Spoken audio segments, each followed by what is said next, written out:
everybody. Hello. Welcome. My name is Renee Bornfriend. I'm the president of Sahalee Homeowners Association, and I'm so thrilled to see everybody here. It's a great turnout. I have a couple of thank yous, so welcome to everybody. A couple of thank yous. I want to thank Colleen, who I think is not here anymore, but she arranged the room for us. Scott and his team for the audio-visual. Jason and Lori and Sabrina and Celia for helping out. Celia for helping out get the Timberline folks. We should have some Timberline folks here. If you're here and I call your name, just raise your hand. Phil Cyphers. Ben Coffin. I know Ben's going to be here later. Ted Leland. They are my fellow Homeowners Association of the Timberline communities. So I want to thank them for organizing the Timberline community. My colleague Dave, who is going to be the moderator tonight, who I'll introduce again later. Let me just take a moment now and introduce the candidates and also check their mics. So we have Karen McKnight. Hello. I'm going to now see if I can do this in order. You guys did sit in order. Rituja Indapure. Good evening. Did I do your name right? Yes, awesome. Christie Malchow. Yes, hello. Mayor Malchow. Let's see if I can get this one right. Kent Treen. Yes, that's correct. Awesome. Ken Gamblin. Hello, Sammamish. And Karen Howe. Hi, everybody. Awesome. You also have handouts that have very tiny thumbnails, so if you forget, you've got a little thumbnail to remind you. All right. Just to get a feel for the room, raise your hand if you live in Sahalee. Awesome. Thanks. How about a hand for Sahalee folks? Raise your hand if you're from any of the Timberline communities. Awesome. Let's give a hand for Timberline. And let's raise your hand if you're in non-Sahalee or Timberline, but you're in Sammamish. All right. So I also want to give a shout out for Vote Sammamish. Vote Sammamish is a Facebook page where we have conversations about topics, kind of a online forum. Not everybody's participating in it, but there's some really good information. So if you're online and you're interested in seeing what's going on, that's a great place to look. If you're not signed up for that and you're on Facebook, that would be a great recommendation. Also, the Sammamish Comment is here tonight, and they're going to be covering this story tonight. So thank you, and you can access that at sammamish.news. So tonight's event, just for clarity, nonpartisan, independent, impartial. What's in it for me and what's in it for all of us is we're bringing this as a service to our community so that we can learn about the different issues that we're facing and how our candidates stand on it, so we as residents can make an intelligent decision and vote for somebody that's going to represent our interests. And not all of us are going to agree, which is fine, that's what makes the world go around, but now we can align ourselves with the candidate that represents us best. I'm happy to see so many people here because what it tells me is that you're passionate about your community, that you care about your community enough to take your, 2 hours of your time away from your family, away from whatever it is to be here, and I thank you for that. So let's give everybody a round of applause.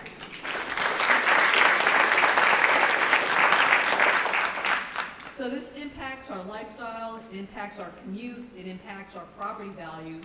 So we should all care, and I'm glad that you guys have taken the time to be here. And for any of your neighbors that didn't have an opportunity to be here, please share what you learned tonight. All right, so the agenda tonight, here's how it's going to work.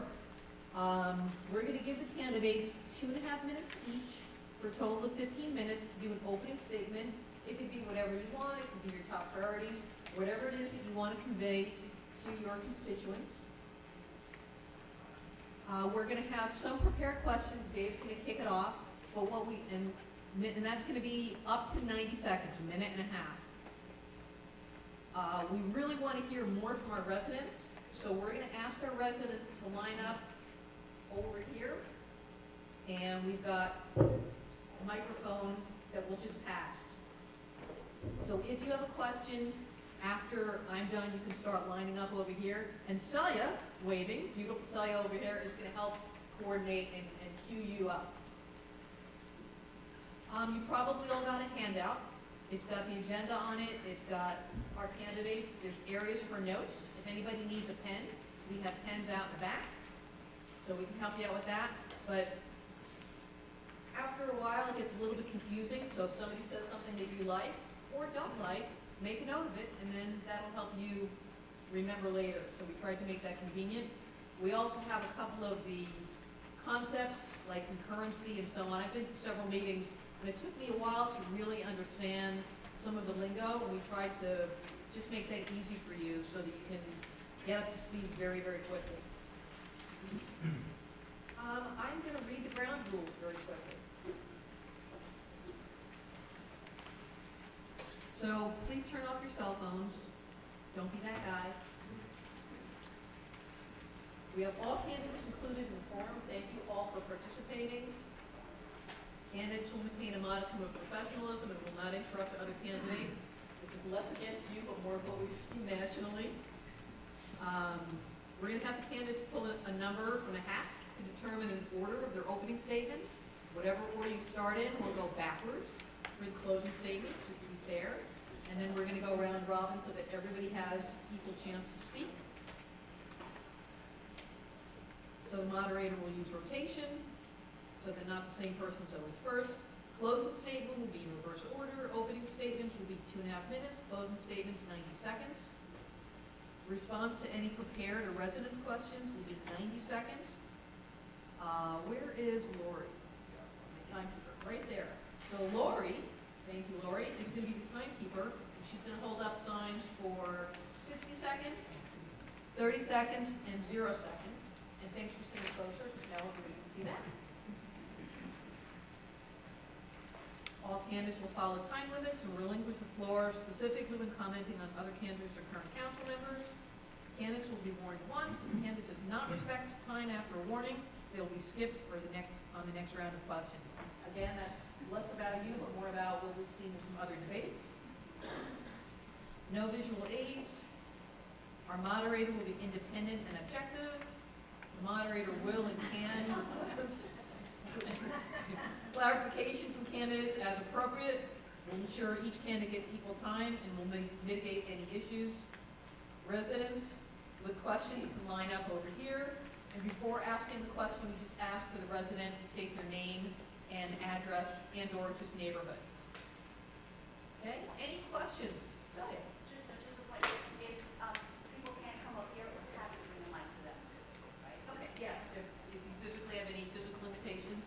Yeah. Could you be a tiny bit louder? Yeah.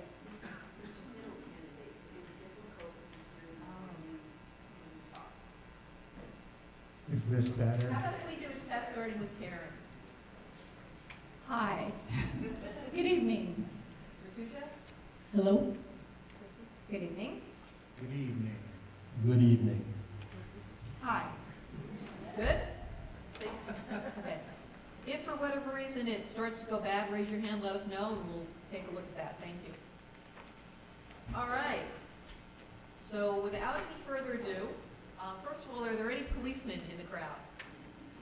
Okay. Then I'm happy to present the Vice President of the Sahalee Homeowners Association and my partner in crime, and I say that lightly, jokingly, Mr. Dave Steele.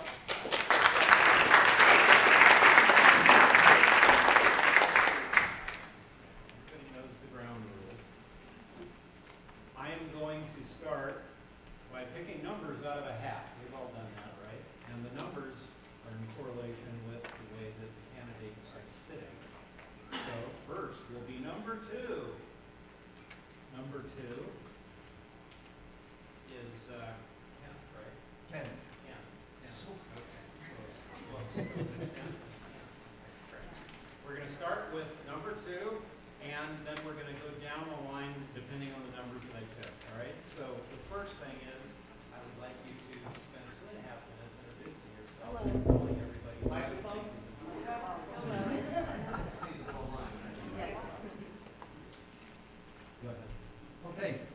Good evening, residents of Sammamish. Thanks for coming. I had no idea how many people were here. This is absolutely fabulous. So, and also thanks for the kind folks who organized this. It takes a little bit to get this together, and all the people who put it together, you know who you are, and thank you. Can you hear? Yeah. Okay. Okay.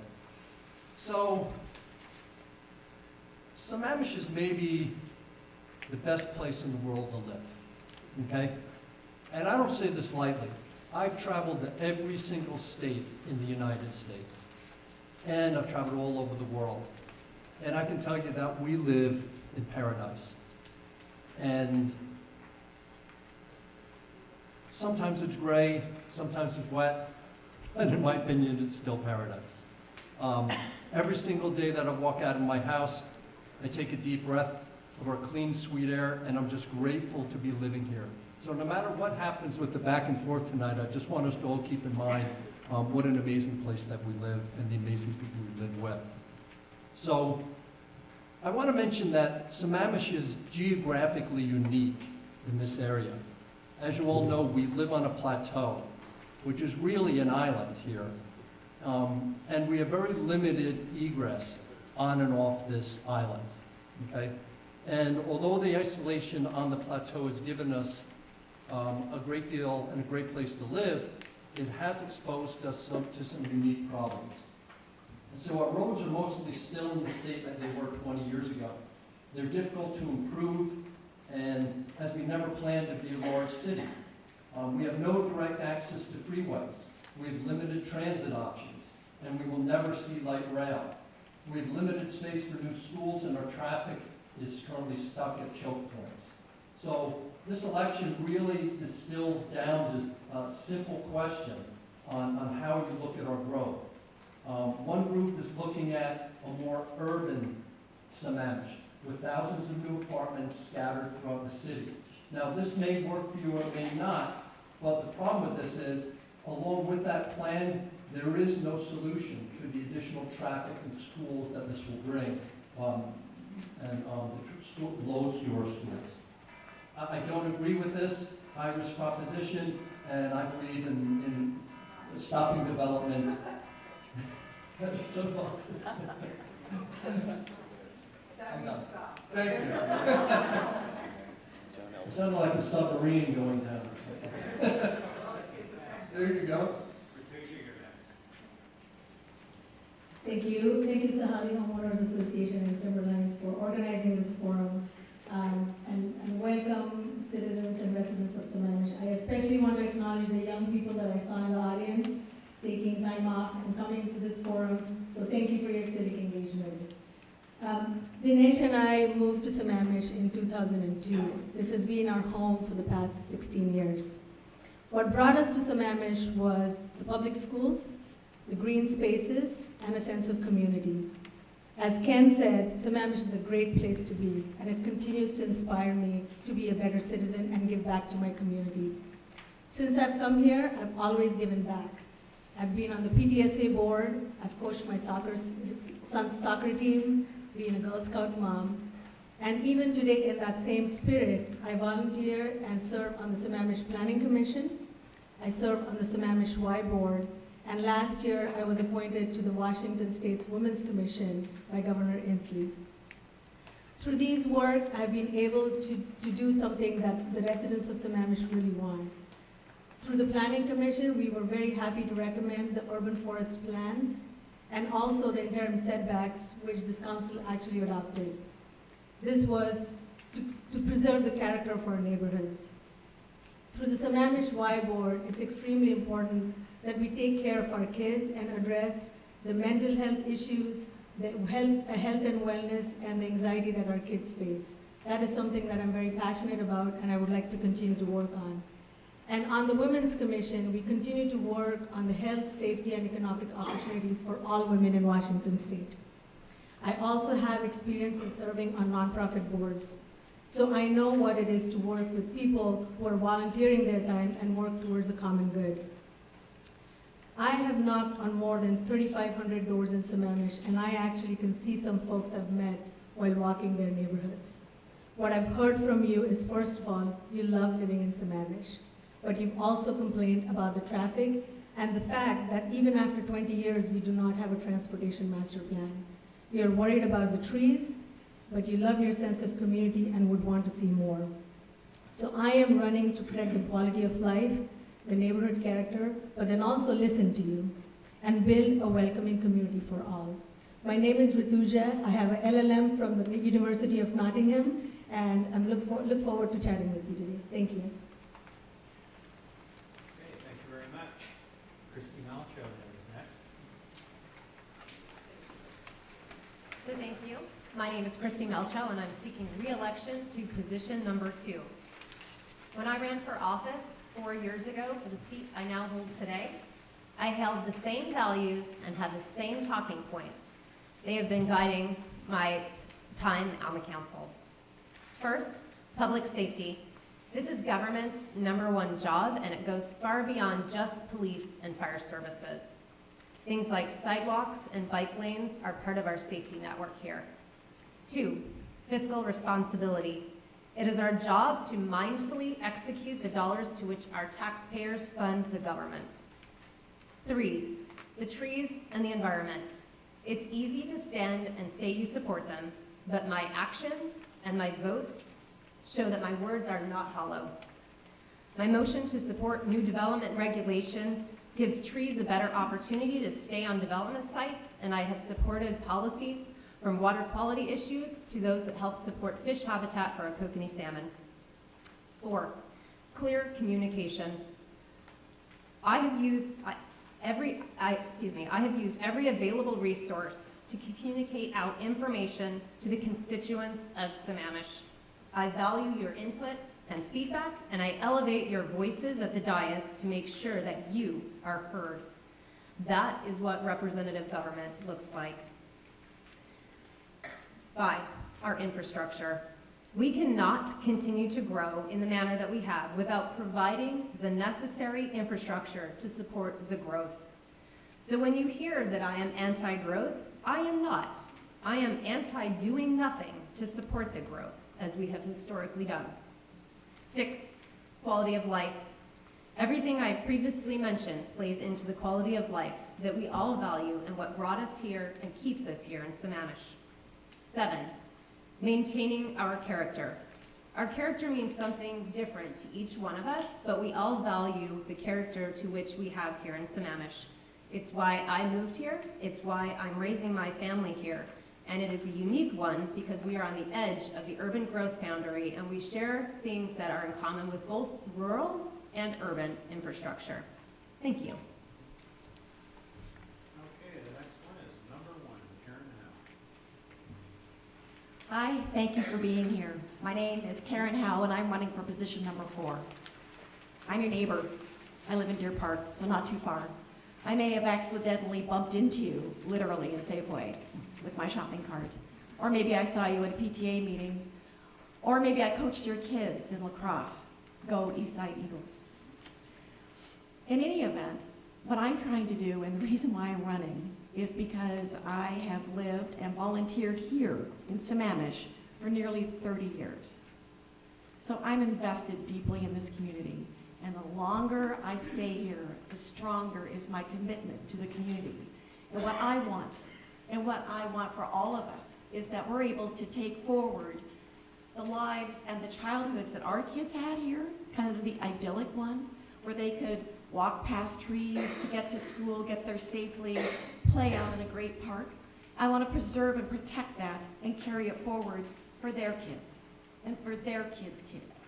So I'm looking forward to planning for a wonderful, vibrant future, not just for us, but for the generations that follow us.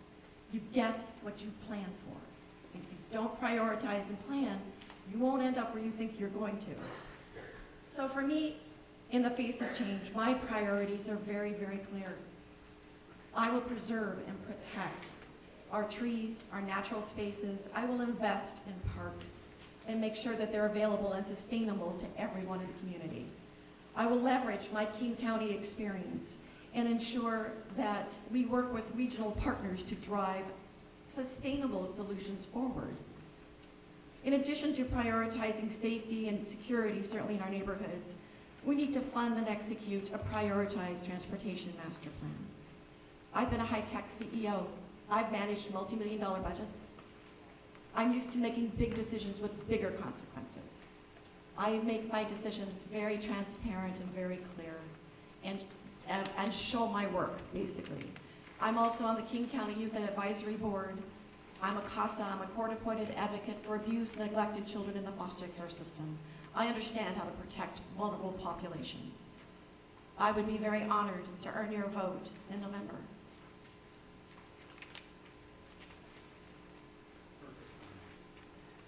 Number 6, Karen McKnight.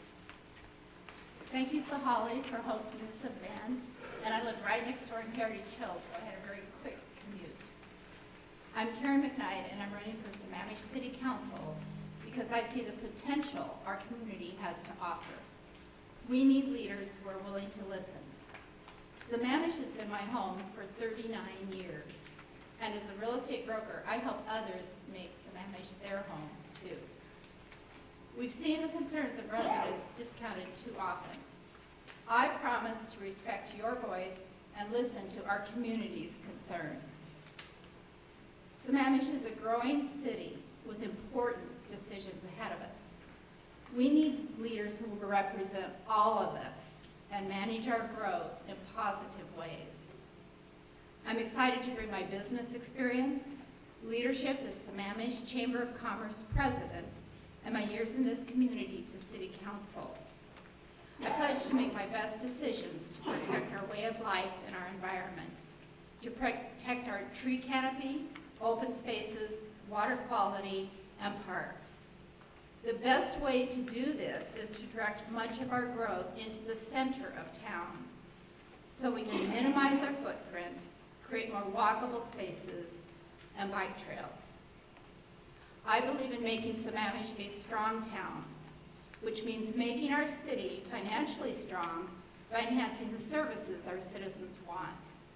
A hardware store, a movie theater, restaurants, and that increases our city income and quality of life.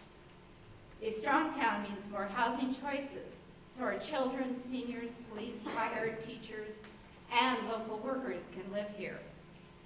More services on this plateau will decrease car trips and create the place for a transit center, so that our citizens can take commuter rides to the Northeast Marymore Light Rail by 2024. This will shift our traffic patterns and save you time for your family. Under my opponent's leadership, this council wasted over $1 million and 2 years counting cars before creating a transportation master plan.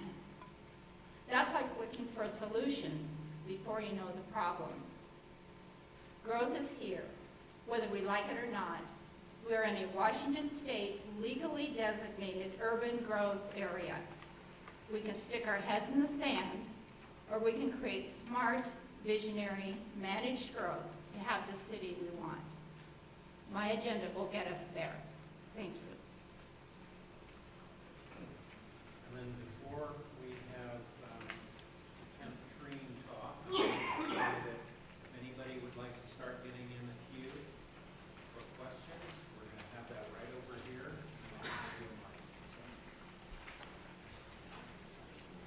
Thank you to Sahalee residents, Sahalee Country Club, Timberline residents for hosting the forum. My name is Sherwood Kent Treen. It sure would be nice if you call me Kent. And I'm running for position number 4. So right after I filed for the office, to run for office, my father-in-law passed away. And David taught me that things we value are worth doing right, and doing them right the first time. And David and I value family. We value our friends. We value education.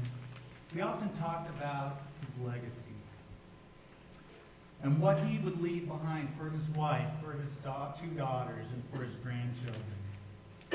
I believe we must decide what kind of legacy we leave behind.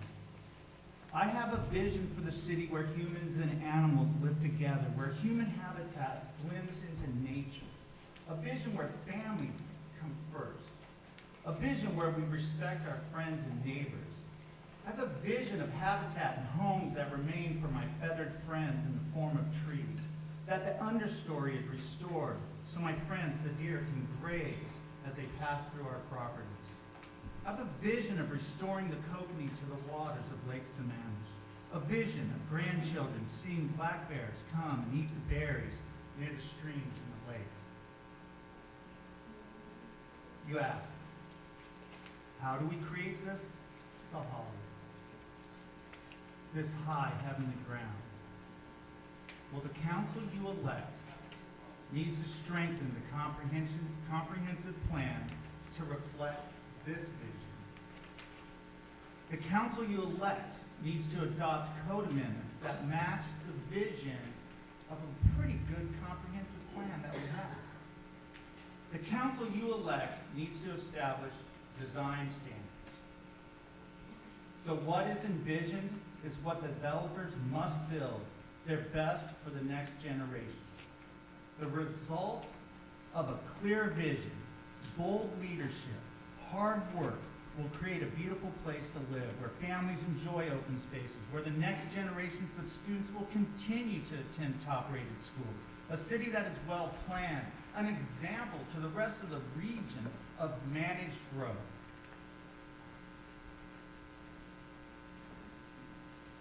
I got choked there. Can everybody hear okay?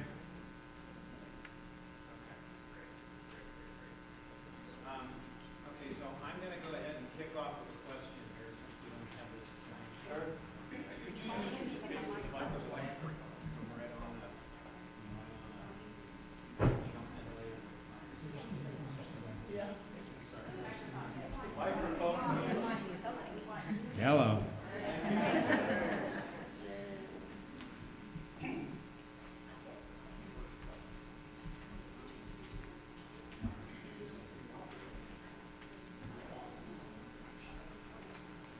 Come on up here. Turn that off.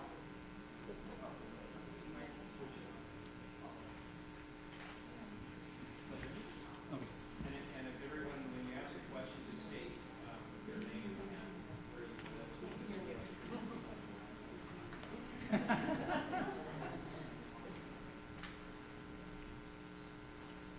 Hi, my name is Vivek, and I live in Timberline for the last 3 years.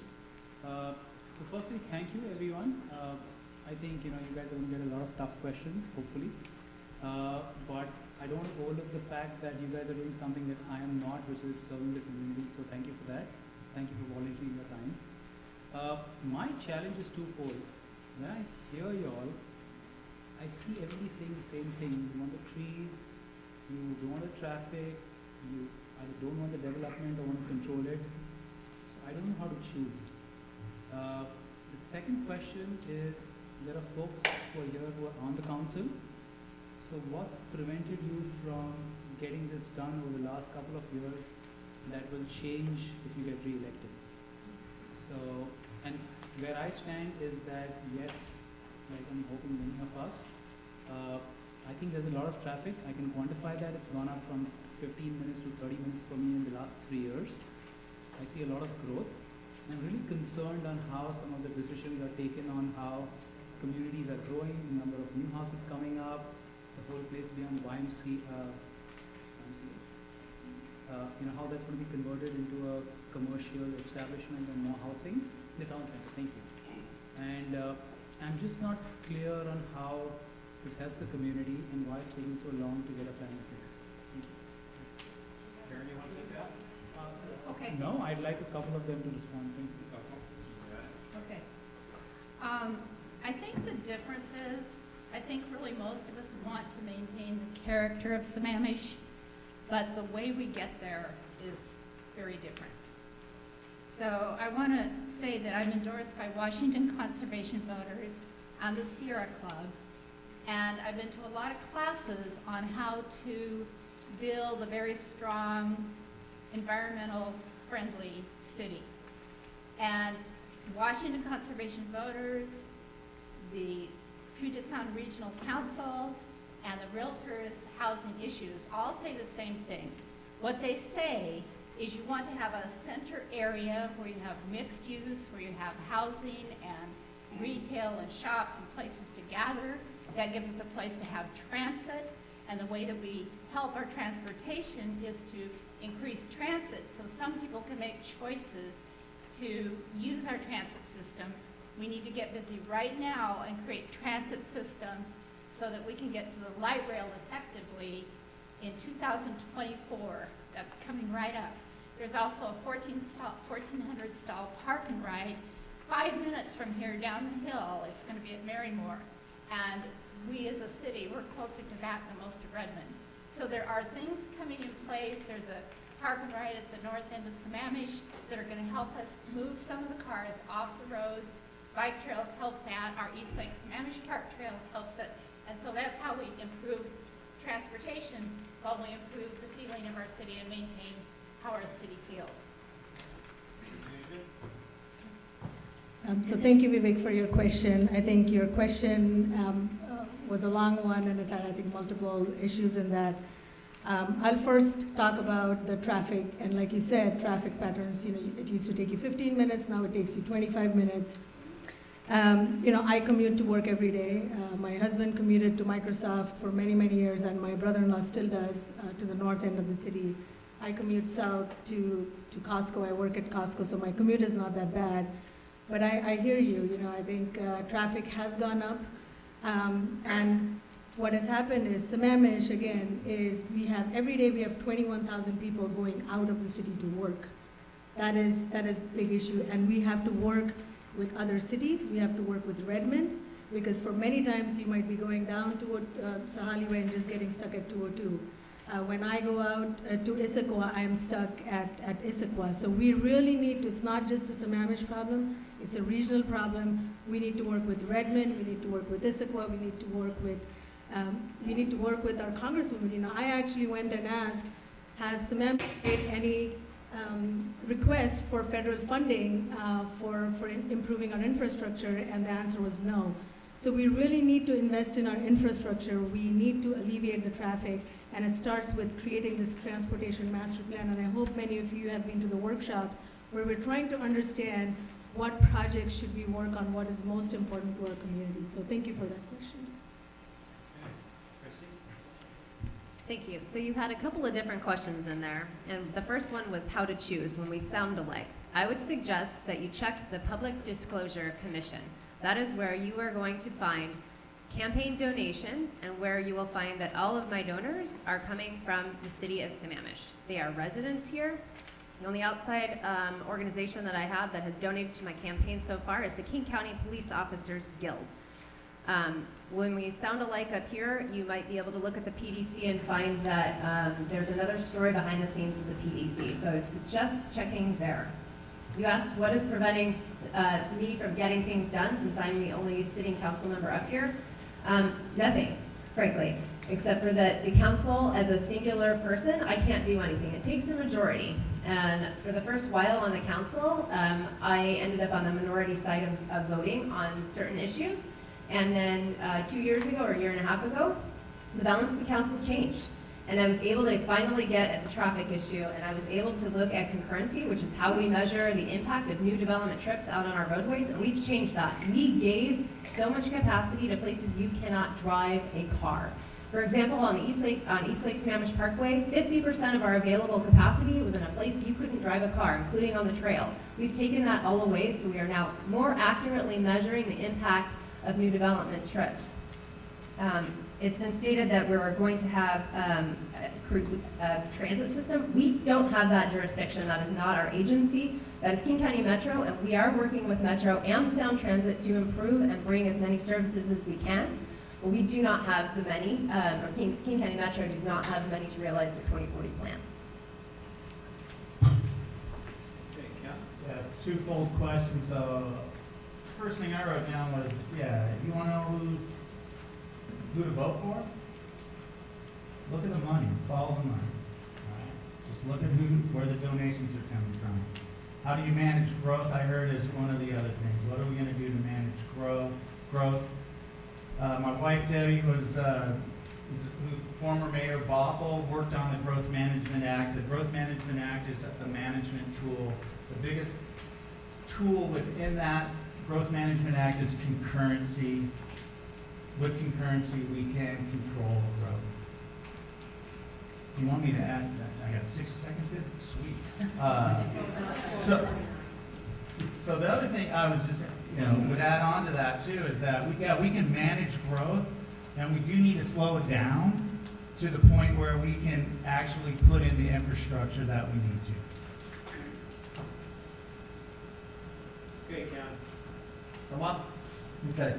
So I'm going to really concentrate on the main point that I see here, and that is, why are our roads failing? They're not failing because of transit. We've been working on transit for as long as I've been here, and I've talked to numerous council people in the past, ex-mayors, ex-council members, who have emphatically stated they begged and begged for more transit. So I think it's a little disingenuous to say transit is going to fix our problems. What's going to fix our problems is not having as many cars on the road. Again, I'll mention what I mentioned before. We are an island. We have 3 ways to the south and 3 ways to the north to get off of the plateau. These ways are all 2-lane rural roads. They are overloaded, and technically they are failing. And yet, what differentiates me from my opponent is, my viewpoint is, when you have a problem of this magnitude, when you have roads that are failing and traffic that's getting worse and worse, you do not advocate to put more and more development in place. You don't advance plans to put thousands of new apartments spread throughout the city. You don't advance that plan. What you say is, let's stop development, let's fix the traffic problem, let's find out how to fix the roads. If we can do that, great, let's develop more.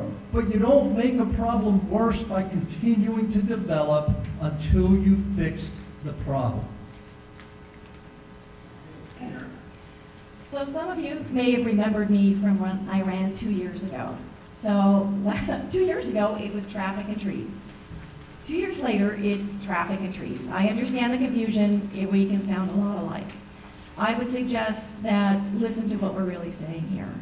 In that, look at our backgrounds, go to our websites, and go to our Facebook pages, and see how we spend our time in terms of what we give back to the community, where we spend our efforts. For example, I'm president of Sammamish Friends, which is a conservation group that builds community here in Sammamish. And in continuing to invest my time here and growing conservation and sustainability here. In terms of the traffic issues, yeah, it's not awesome. And I have to tell you the sad truth that you may not be able to buy your way out of it. You could spend hundreds of millions of dollars to put in huge roads that you don't actually really want. And they could fill actually with traffic. And you won't get there any faster because you run into a choke point in Redmond and then in Issaquah. So it's a regional problem. We don't solve it by ourselves. We do solve a lot of it, frankly, with transit and with smart transportation systems, even smarter, more intelligent systems than we have today to manage our cars intelligently. There are things we could do today that would make roads safer and have better throughput.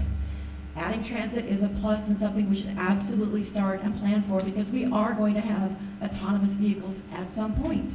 Pretending that's not going to happen is not realistic and not looking to the future, which is where, whether we like it or not, we're all headed. Thank you very much. So we have a question from the floor. Hi, my name is Amy Barley. I live in Timberline, and I have lived in Sammamish since 1993. I want to make this very simple. I think we all know what the big issues are, so I want to get very specific.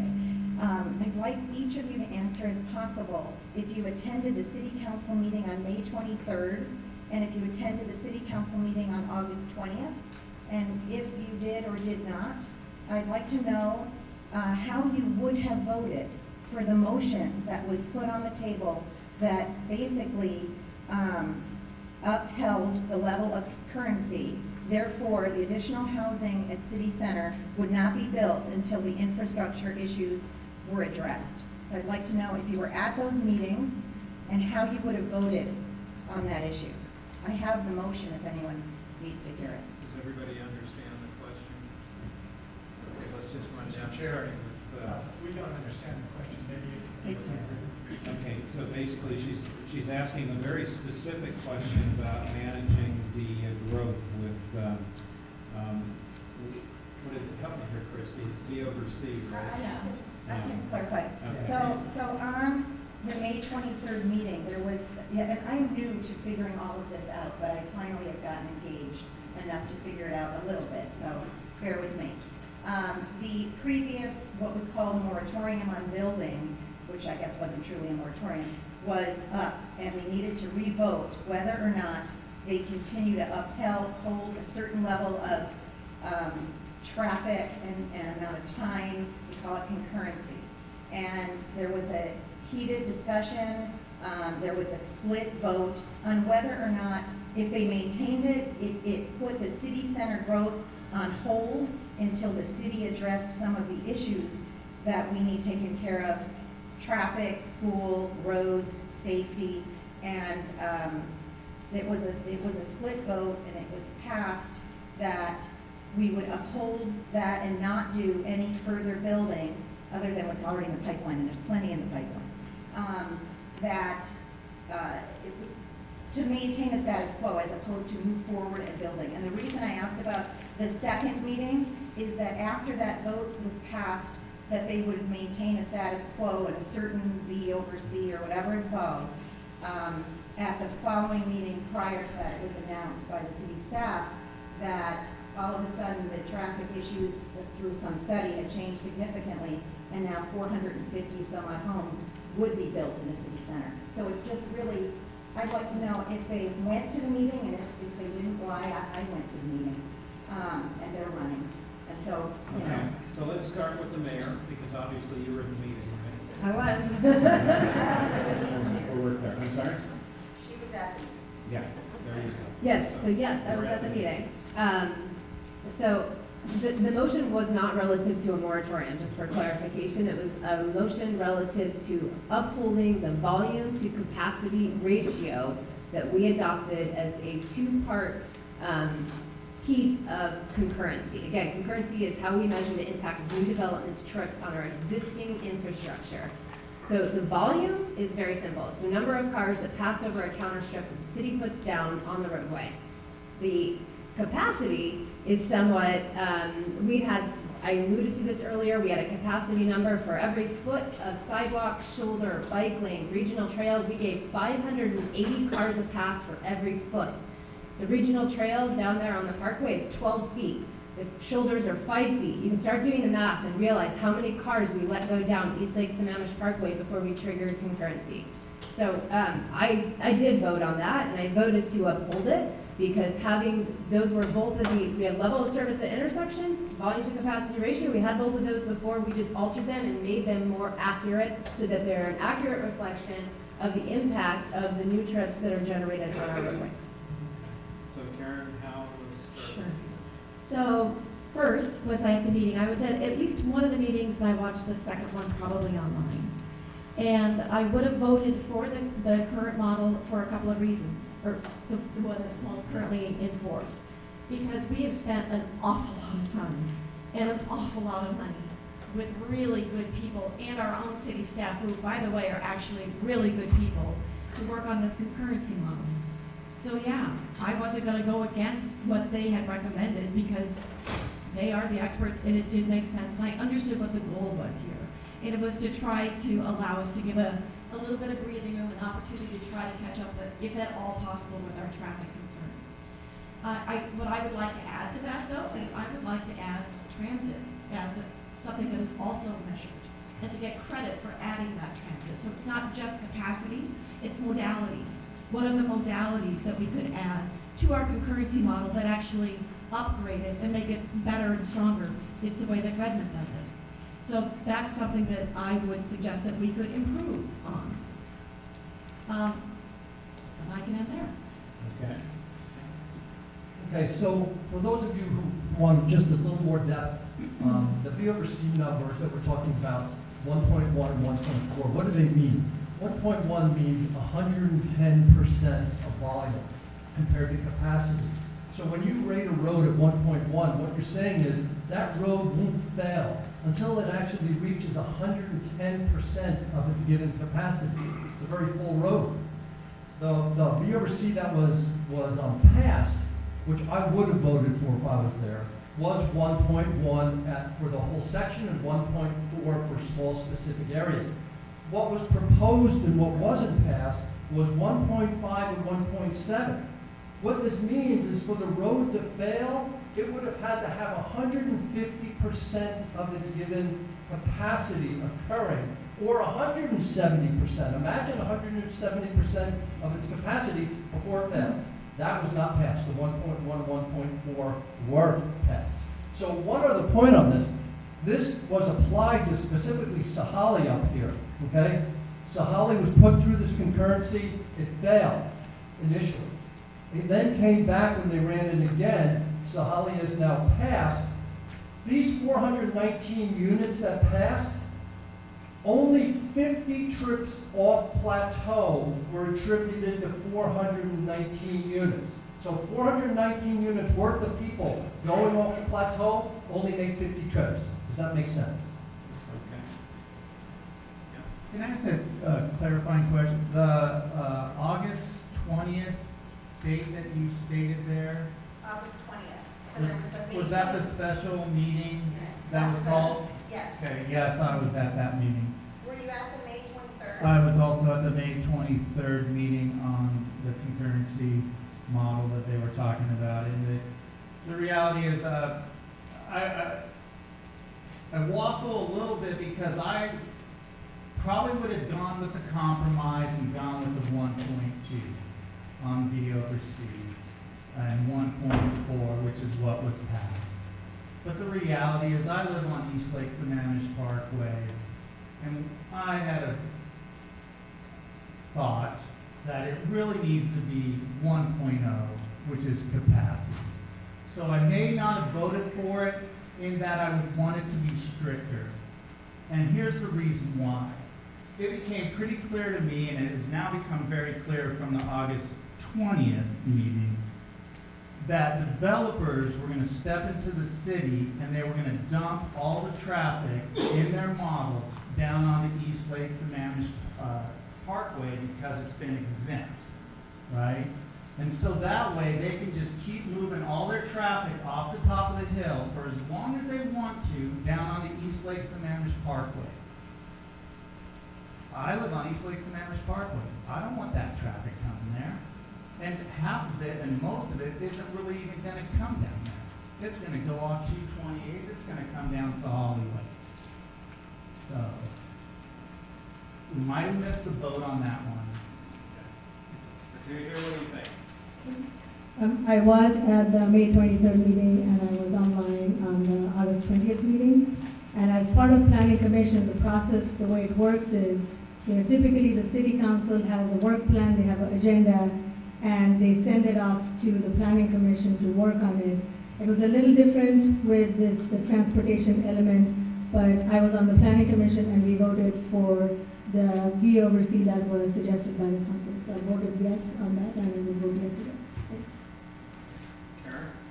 Okay. Let's see, several things. I'm not real clear which meeting was what, so I'm going to talk in general about several of the meetings. One basic problem I think we have is we totally focused on the concurrency without having done a transportation master plan. The reason that is so important is once we start working better with our regional entities like Issaquah and Redmond, and with Sound Transit and King County Metro, to help with our transit solutions. See, every organization that's talking about how to improve traffic is talking about using transit. And we in this city do not even have a transportation master plan. So if you don't have a master plan and you work at roads piecemeal, how are you going to have a full solution? We've got to have that, so when we have more development, we have roads that can go through. There's development sitting in our city that are sitting where roads could have been. The other thing I want to mention is one of the things that happened is the council pushed this transportation plan clear to the end, and they have to do a transportation improvement plan. The concurrency was set so low, the capacity set so low that it actually forced Sahalee to fail, and we're looking at this one road instead of the full picture. And also, they were so late at the deadline that if they hadn't passed that, they would have lost $9 million in total grants and $20 million in future grants. So how would you have voted if you were at that meeting on the council? Which meeting is, I'm not The sure. May 23rd meeting, What was that? the one that we To set the I capacity. gave you the whole. I would have voted for the capacity to be higher. Because it was artificially low, 950 cars on Sahalee Way, when it's now taking 1,300, is very low. Okay, I'm going to throw in a prepared question here, and it is as follows, and I'm going to go backwards, so Ms. McKnight, you are going to get it. Hello. I'm going to start with a prepared question, and Ms. McKnight is going first. Okay. What's the difference between you and your opponent?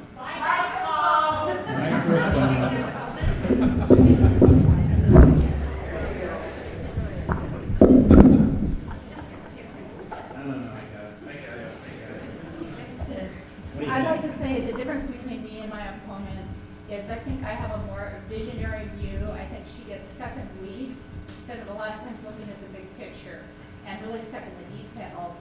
And also not respecting the staff and the professionals that work in our city. And I would definitely be more respectful of our staff's work and follow their advice. And I think so a lot of it would be style, looking at the bigger picture, and then making decisions that encompass more of the bigger picture. And we keep mentioning the transportation master plan. That is so crucial to knowing how we're going to do the whole transportation plan for the city. And Sahalee Way was forced to fail because they were looking at these different roads piecemeal, and they said the capacity is so low. So once we look at the full plan, we can start factoring in, okay, we've got light rail down the road, how are we going to have some commuter buses to get people there? We're going to have other smaller buses taking people off and down the plateau. The reason busing hasn't worked is these great big buses, King County Metro, isn't going to take these big buses all over the city when they're not full. So we need different kinds of solutions. And King County Metro is now being very creative in different parts of this area. So we're going to do this a little bit different. So when somebody makes a statement, I'm going to ask the person they're running against to go ahead and make their statement next. Okay, so this is Christie.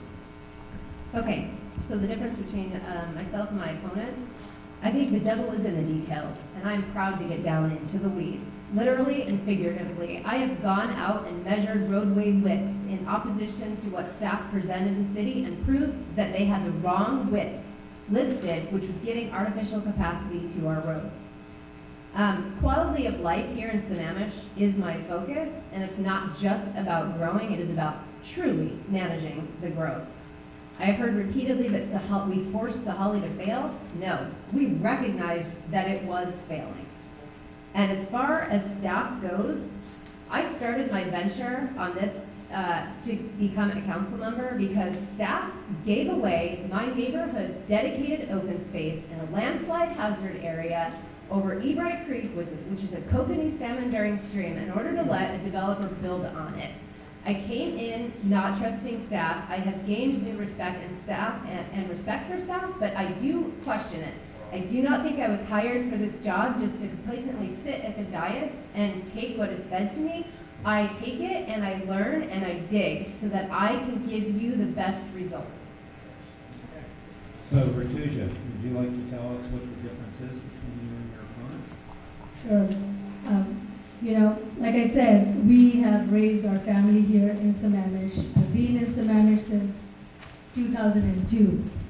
My kids have gone to local schools. I was a PTSA treasurer at Challenger Elementary. I've always given back to the community.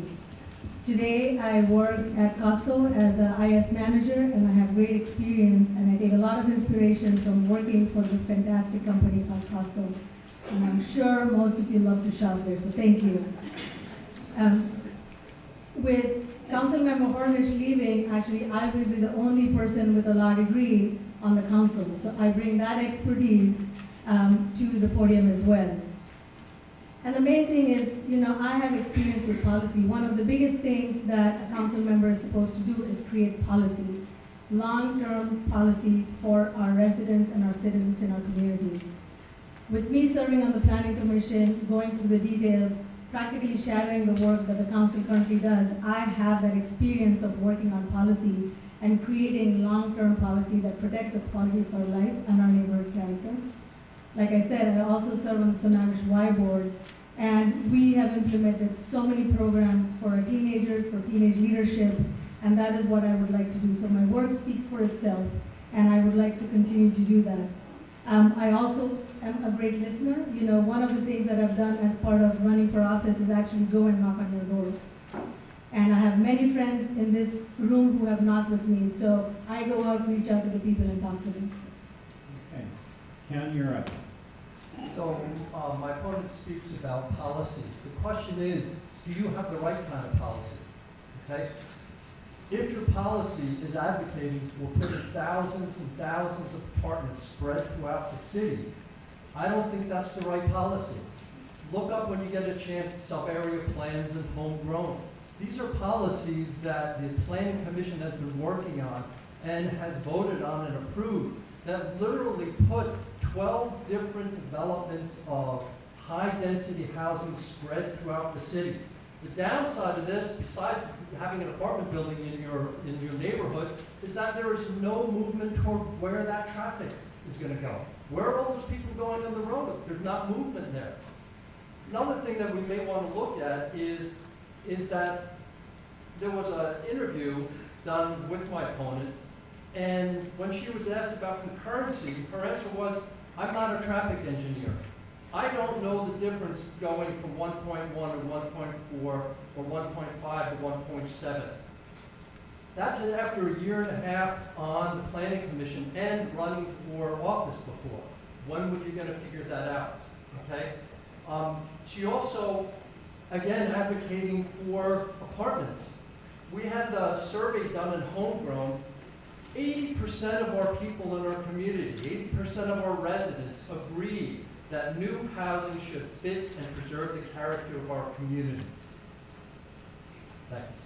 Okay, so we have the opportunity for Rituja to make a rebuttal to the statement from Ken. Thank you. I would like to clarify what Mr. Gamblin just said about the homegrown plan. What he is referring to was never passed. What he is referring to is a presentation that was done by a citizen in their vision of how their sub-area planning looks, and that was never passed by the Planning Commission. So this is what happens, you really need to understand and read the details of the documents which are passed. At nowhere was it suggested that we're going to put apartments throughout the city. So please go ahead and read that plan. And really, I am not a traffic engineer. I think I own up to that. And I will say that, the priority for me is really how do you get traffic to around the city? I think you don't care about if it's 1.1 or 1.10 or whatever. Really, what you care about is how do we make infrastructure improvements in our city that can help alleviate our traffic? And that is what our focus should be. So, Mr. Gamblin, I would really like you to go back and look at the homegrown plan. At nowhere did we suggest that apartments should be put everywhere in the city. What the plan is to really have that apartment and the growth and different kinds of housing, which actually, when I held the senior summit, there were so many seniors in the community who said, we actually cannot downsize. We would like to live in an apartment which is one side, or we would like to live in a house, and that is what is afforded in the town center. So please check your information. Okay. So, Ken, how are you different? I'm tall, bald, and a male.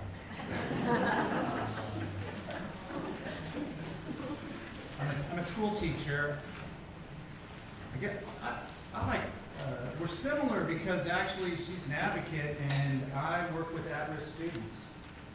So maybe the difference is that I go in every day and work with kids who are addicts, have anxiety disorders, and a number of other things. And my boss told me today I can't say any more about that because of special ed law. I've been running that program for 6 years. It's extremely successful. We've actually launched that into satellite programs within the high schools. We're doing our first pilot this year, and I'll be going out and training the staff for that. The other thing that we're very similar, we love the environment. Maybe the difference is that I have a piece of property that I'm restoring a wetland. The difference is that I've been out to Evans Creek Preserve and I've pulled blackberries with volunteers. Maybe the difference would be that, I've been out on the creeks on Wally's property, and with my wife, we planted willows in restoration projects with Indian tribes and with private citizens. I love plants. I love it all. Karen, what do you think? Well, thank you. Actually, thank you, because we are both certified wildlife habitat stewards, because we went through the training together, and we do share a lot of things in common. And I'm thrilled that you're working with at-risk students. I am. I think that is awesome and extremely necessary. So thank you for that work. Where we might also separate somewhat is in our experiences from a business point of view. As I mentioned before, I've been a CEO of a high-tech company. I've been a director within Microsoft and Microsoft Research. I sold a company to AOL. I have business experience. I understand big budgets. I know how to work with people. I know how to collaborate, form teams that are powerful, and get stuff done. I am outcome-driven, and I'm very focused on exactly doing what I said I was going to do and executing against that plan.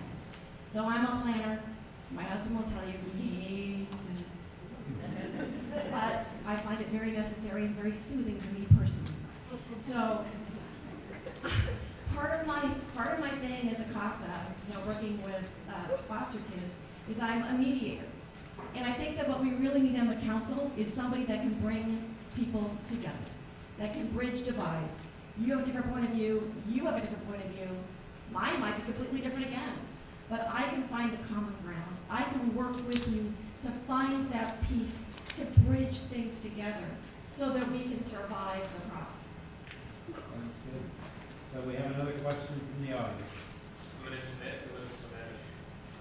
Just real quick, how many of you guys use a car every day? How many of you use a bus every day? And as you look at the increasing people using cars versus using buses, it's not even close. More people are using cars as the days go by than they're using buses. So I use a car. I'm not going to use a bus once a transit station opens up.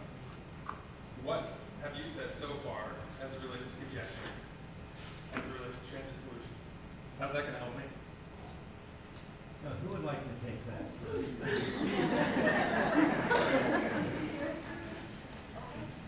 Yeah, I get it. I do.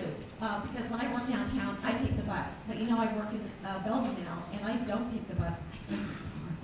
But because if I took the bus, it would take me 90 minutes. So it's a crappy solution right now. We have to fix that part of it. I may never be able to pry this gentleman out of his car. He may be passionately in love with that car and unable to move from it. And I get it. But I'm not actually going to try to move you. I might try to move you over there 1 day a week.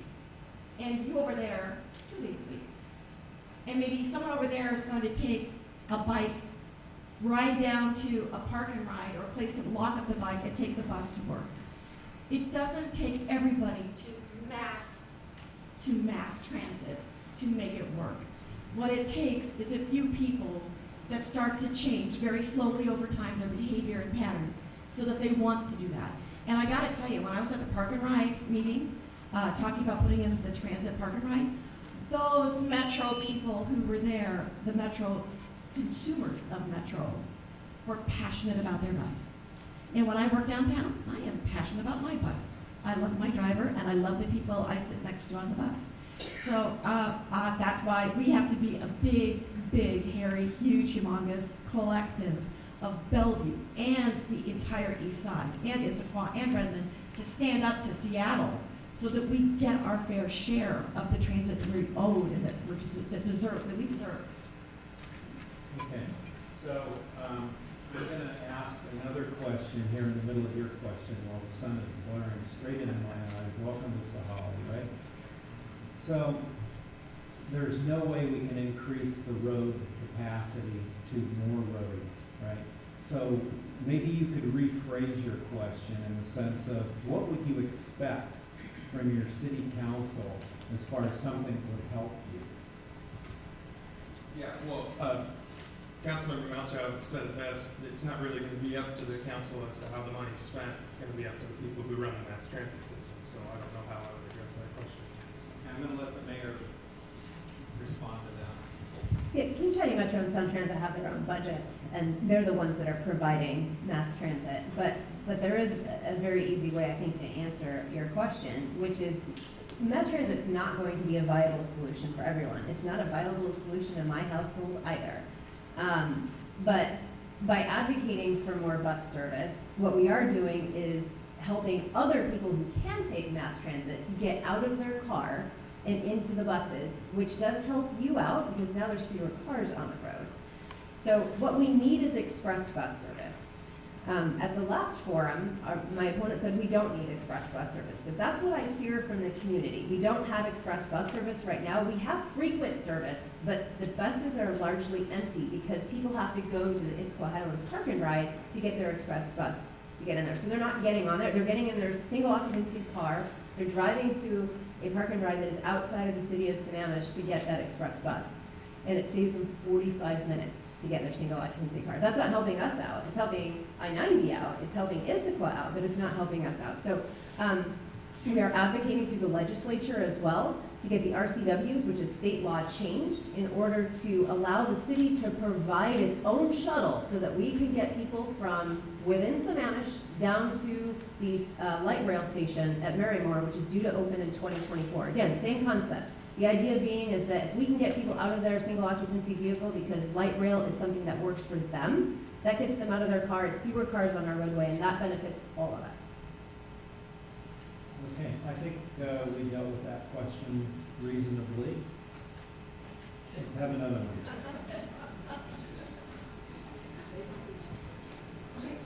Hi, I'm Nancy Anderson. My husband, Chris Anderson, and I live in High Country. We live at 26657 Southeast 31st Street. And that's in the southeast corner of our city. We've lived there for 23 years. I served on the Planning Commission a few years ago, and I had the great honor of doing that. I know many of these people, although some of them don't know me and don't know Chris, but we watch every single meeting, and being 23 years in the city, meaning we were in a community that was part of the newly formed city of Sammamish when it was incorporated. My husband, as a matter of fact, volunteered to participate in the incorporation efforts. So I sound like a little ungrateful guest because here I'm in the, this was put on by two communities, and I really appreciate that. But I was wondering if the candidates could address the following question, and that is, how are you going to address the needs of the entire city, not simply certain communities that are very vocal at city council meetings, and often you all live in those communities. It's interesting because years ago, in 2015, I went to public comment, spoke at city council meetings, and expressed concern about traffic and about the loss of trees and all that. And I had a couple of council members then come up and say, and by the way, on the side was going on the Klahani annexation issue. And so we had been attending meetings regarding that as well, even though our community was already part of the city of Sammamish. But after public comment, I had some wonderful city council members come up to me and say, welcome to the city. And it's like, well, we've been part of the city since its very beginning. So that's the nature of my question, and even if, because we've got other questions coming up. Each of you can't address it. I ask that in future forums or online, you address this question for our community. Thank you so much. Okay, so let's have a couple people address that question. We'll start with, okay. Thank you, Nancy, for your service and volunteering at the Planning Commission. I really appreciate that. You're right, I live in Klahani, and I think sometimes Klahani also feels that we are a new part of city. I think having a comprehensive view of what the city really wants is very important. This brings back to me a story which, when I was door knocking, I met 97-year-old Mr. Gross, and he being 97 years old and having through a lot of life experience, I asked him what words of wisdom or advice he had for me. And he said, always speak for the ones who don't have a voice. And that has been my guiding principle. And, between that and doing the right thing, which my work values teach me, I think it's really important to listen to all the voices, really listen to what we're hearing from public sentiment as well. We get a lot of surveys that are done by the city. And, for people, safety is very important. Schools are important, and making sure that the quality of life is very important. What concrete steps I would like the city to do is actually have more community programming. I think we are a city of neighborhoods, and I would like to see more community programming happen at the City Hall where it brings people together. Maybe have a mini festival of cultures, for example. We are a beautiful, diverse community, but we don't see each other. And we try to do that through the Y, but I would like the city to take leadership on that. The other thing I would like to do is maybe have a HOA roundtable where we invite all the HOAs from the city and have them sit together and converse about the issues they need. I'd just like to add, we've been suffering communication-wise. We've not had a communication director. We now have an amazing new one. She's created a tool called Sammamish Connect that I'm going to work with the city to just do a blitz to make people more aware of it so we can communicate there. I was also thinking it would be really nice I know the city is doing forums on different issues, like the Klahani Park. They went out and did some workshops out there. And I know Trollsacks in your neighborhood, way out southeast, I do understand that you don't feel connected. And so it might be good for several council members to come to your different HOA meetings and have a forum where we can talk about some of the things that concern you. How about Kim? Would you like Kim? With a K-E-M. Okay. Well, I go to almost every meeting, or I watch almost every meeting, and I think there are several issues that affect everybody in the city equally. Okay, everybody pretty much here raised their hand when someone asked who rides their car every day. Everybody raised their hand. It was fascinating that nobody raised their hand when they said bus. I was surprised at that. But so I feel that by serving on the council, I will be serving everyone. I will never exclude anyone. I will never not listen. There's always emails available to talk to council people, council members. You can talk to them individually. You can talk to them as a group. You can go to meetings. So if for some reason you feel you're not having your voice heard or your issues looked at, there really honestly is an open forum that you can go at any point, go before city council meetings. The council members are always there early. I know for a fact that every single council member is more than happy to have coffee with you. Reach out to them, talk to them, go talk to the public officials that work at the city. They're also willing to work with you. So if anybody feels they're not being heard or they're being marginalized or their problems and issues aren't being addressed, all you have to do is raise your hand. I guarantee that people will listen to you. Okay, and then Kent? Yeah, I'll go back to my vision. I think the vision for the city is about for everyone, right? So regionally, if you look at, okay, you've got Issaquah on one side and Redmond on the other, Rural outside, and we've got a lake on the other side. So there's the city. And regionally, we're a bedroom community. So the reality is how do we help all the needs of the people that are in the city is we need to continue to grow that vision that we're a bedroom community, right? And so we have to put in and establish that our comprehensive plan is what we want it to be, that it actually is that vision, and then adjust the codes, amend the codes, so that there aren't loopholes, so that developers can come in here and just build and build. So that's how we help all the needs. Then we can save some money and build some more parks, connect the trails, have open spaces, and if we put more buffers in, we put tree retention, well, we have those already in place, right? We'll see the results of that when that comes down the road. So the council, current council, is working on taking care of the needs of everyone in the city. Well, except maybe the developers. They're not gonna like us very much, right? They're not gonna like me very much, that's for sure. Thank you very much.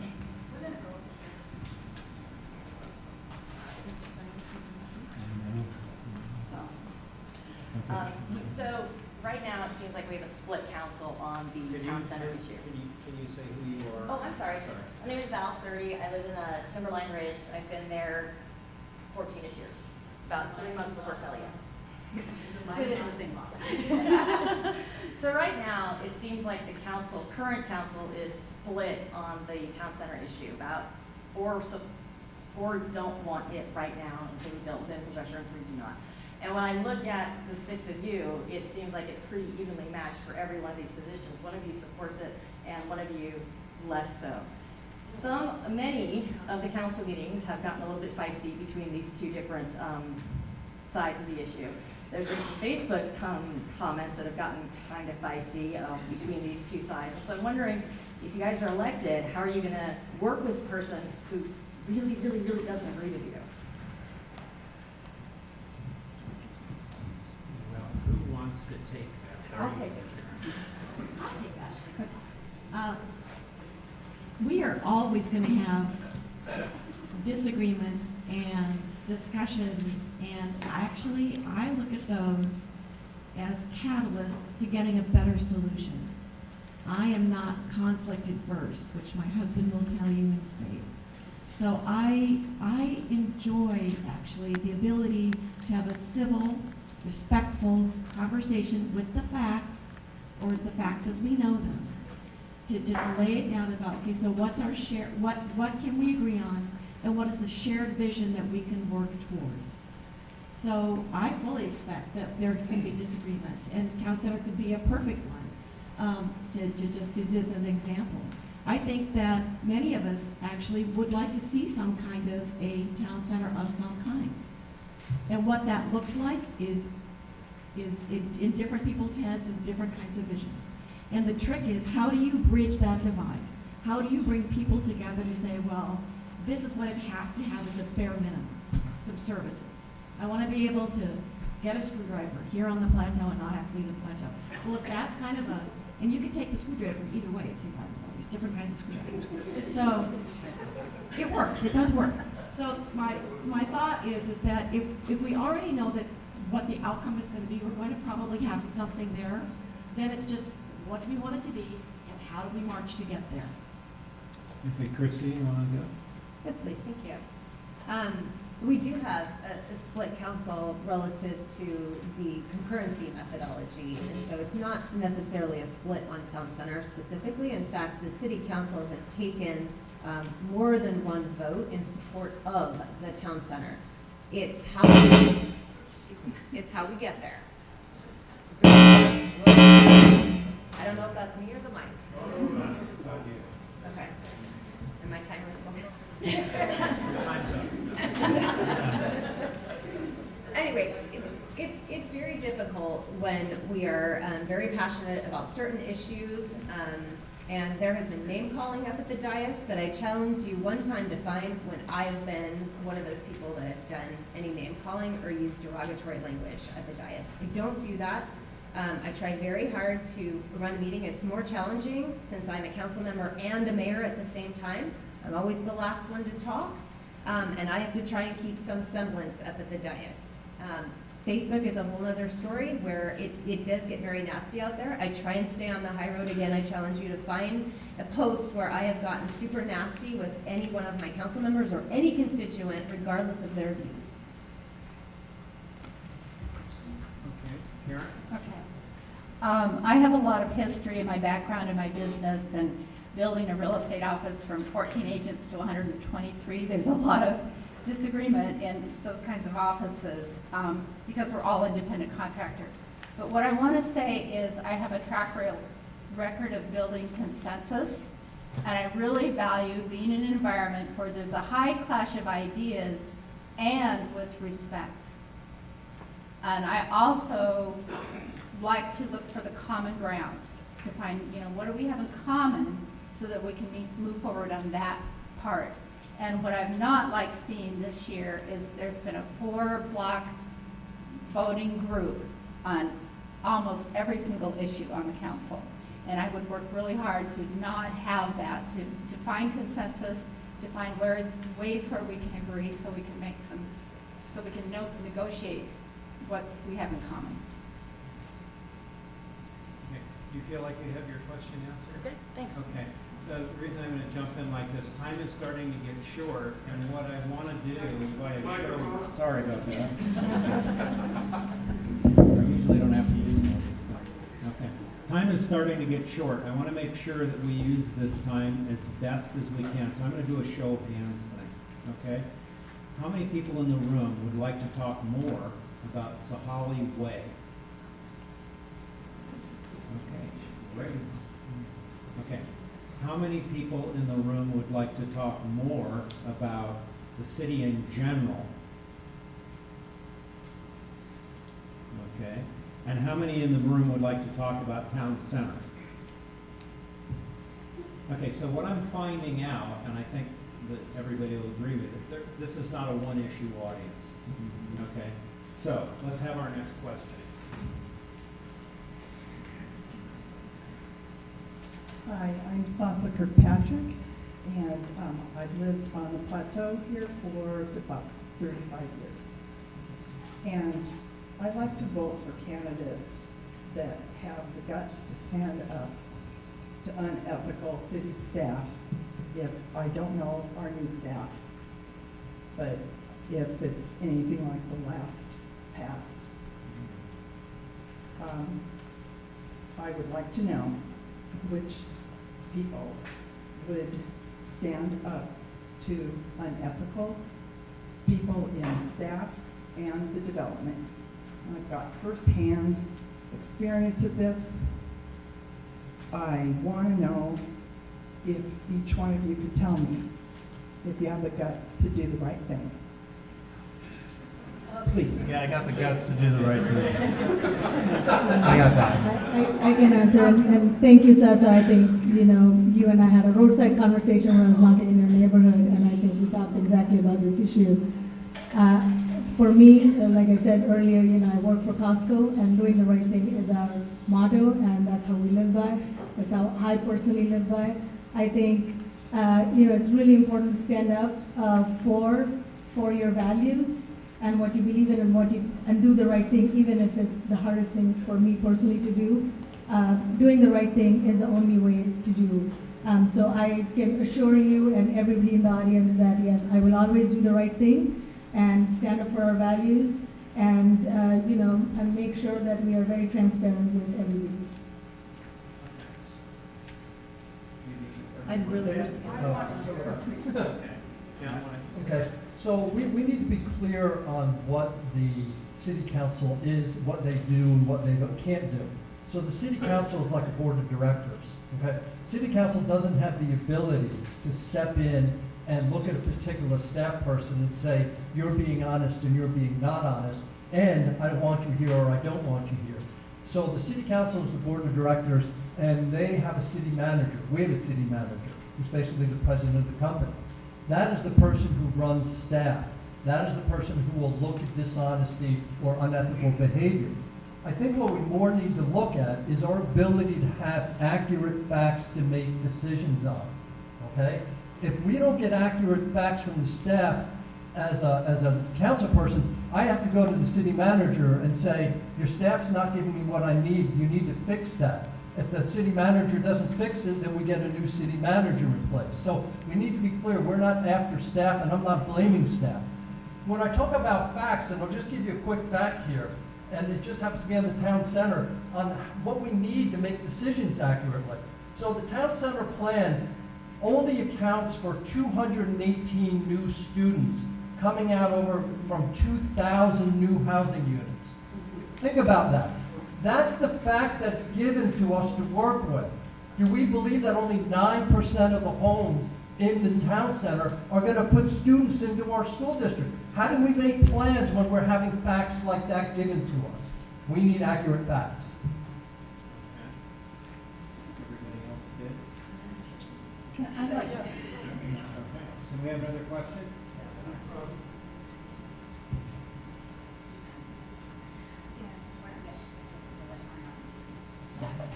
No problem. Okay, first I'd like to start with an appeal, and then I will read my questions so that I don't mess anything up. Please identify yourself. My name is Stephanie Rudat Stevens, and I am a Sahalee resident. I relocated here about 2.5 years ago. I'm a mom. I'm a COO. I build things. I also had a real estate license for about 15 years and built my own real estate firm. So we connect there, McKnight. First, as a co-moderator of Vote Sammamish, I please appeal to Rituja and Karen Howe to join us. 4 other candidates have. We've been opened up there for, well, since June, so for a few months. We only have 2 months left until the election. The conversations are rich. Questions are heavily moderated. We don't tolerate ad hominem attacks. We are really encouraging thoughtful discourse, and we hope that you'll be there. Okay, now, after that pitch, a totally different topic. I want to talk about schools. I have 3 kids, and my youngest is 3, so he is especially affected by decisions made by this council, okay? Overcrowded schools fail our teachers and our students. Building homes before establishing a plan to expand infrastructure, which includes schools, to accommodate higher student population, to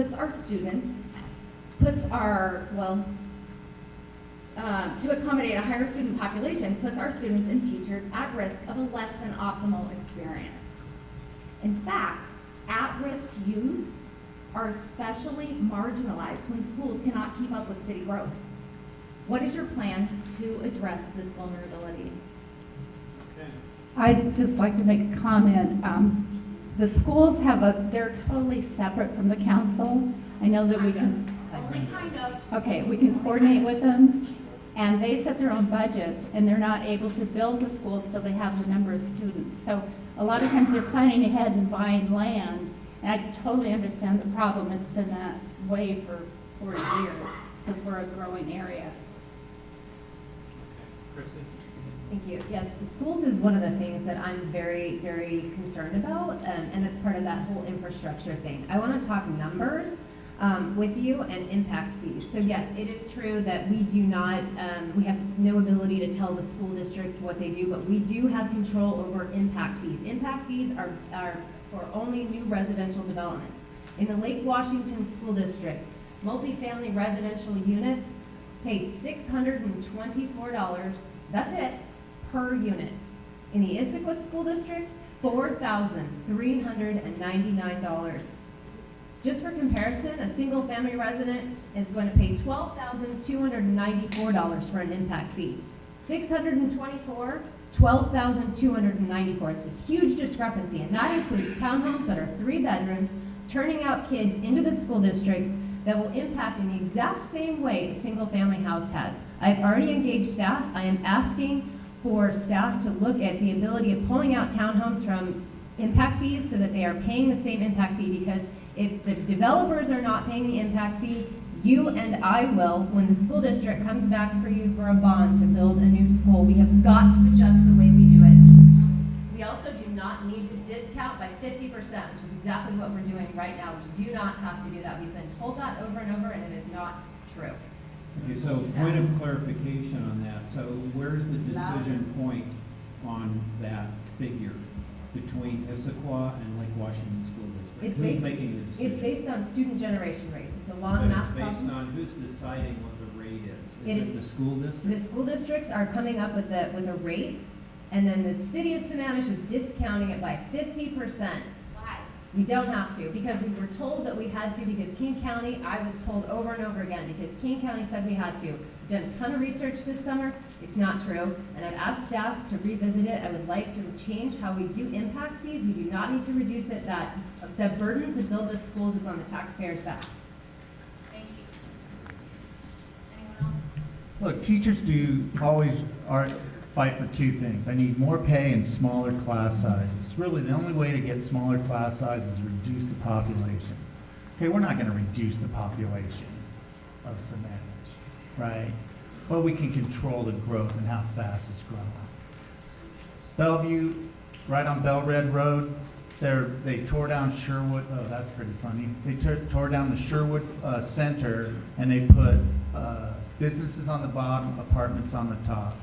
And the population of the school at Highland, 800 new students, right? So they tear it down, and now we're in a 2-year process of building a new school. Thank you, Bellevue, for doing that, displacing those students, displacing my program, right, of at-risk students who don't like change. So when you're talking about how do we control this, we got to start managing the growth that's going on in the city. That's how the council is going to address the schools. And then I like her idea about the impact fees. Let's get the 50% back. Ken, what do you think? Well, I'm not an expert in schools, okay? But it seems to me that we're simply talking about another infrastructure problem. The more bodies we add to an already crowded system, the incrementally worse the effect of each body is. Now, whether that body's sitting in a car or whether that body's sitting in a classroom, you have to be able to look at some point and accurately gauge what is the limit to these systems, okay? For infrastructure and for the roads, we've now created a concurrency VOC that accurately shows the failures. We can do the same for schools. In fact, there are cities within the state of Washington that have made concurrency for schools part of their plan. They don't directly control it, but they do not allow further growth unless the schools are funded properly. So again, my idea to put out to you would be, we're on a plateau, we're on an island. We don't have highways next to us. We don't have unlimited land to build more schools with and more classrooms with. So we have to look very carefully at these systems and ways of measuring these systems so that we can control growth before it gets out of hand. And that's the main thing. You don't want it to get out of hand and then try to go fix it. You want to fix it first before it gets out of hand. Okay. I'm going to ask a general question and ask all of you to respond to it. The state has what they call the Growth Management Act. The Growth Management Act is a requirement that everybody take their fair share of growth. Now, I don't know exactly what that means, but I rely on people that are on the city council to know what that means. I've heard some of the council, people running for the council state that we want to slow down growth, we want to stop growth, or whatever, okay? I would like everybody to give me their thoughts and give you their thoughts on handling the challenge of working under the Growth Management Act, which is basically what the state is requiring all of us to do. You see it in Redmond, you see it in Issaquah, and we're kind of in this bit of an island here, okay? So I'm going to start with the mayor because she's talking more about what is and has been, but then I'm going to ask everybody to respond to that, if you would, please. Sure. So the Growth Management Act, and I think the middle word there is the key word, management. Not a mandate, it's management. And it does give us tools in the toolbox in order to make sure that we are keeping pace with our rate of growth.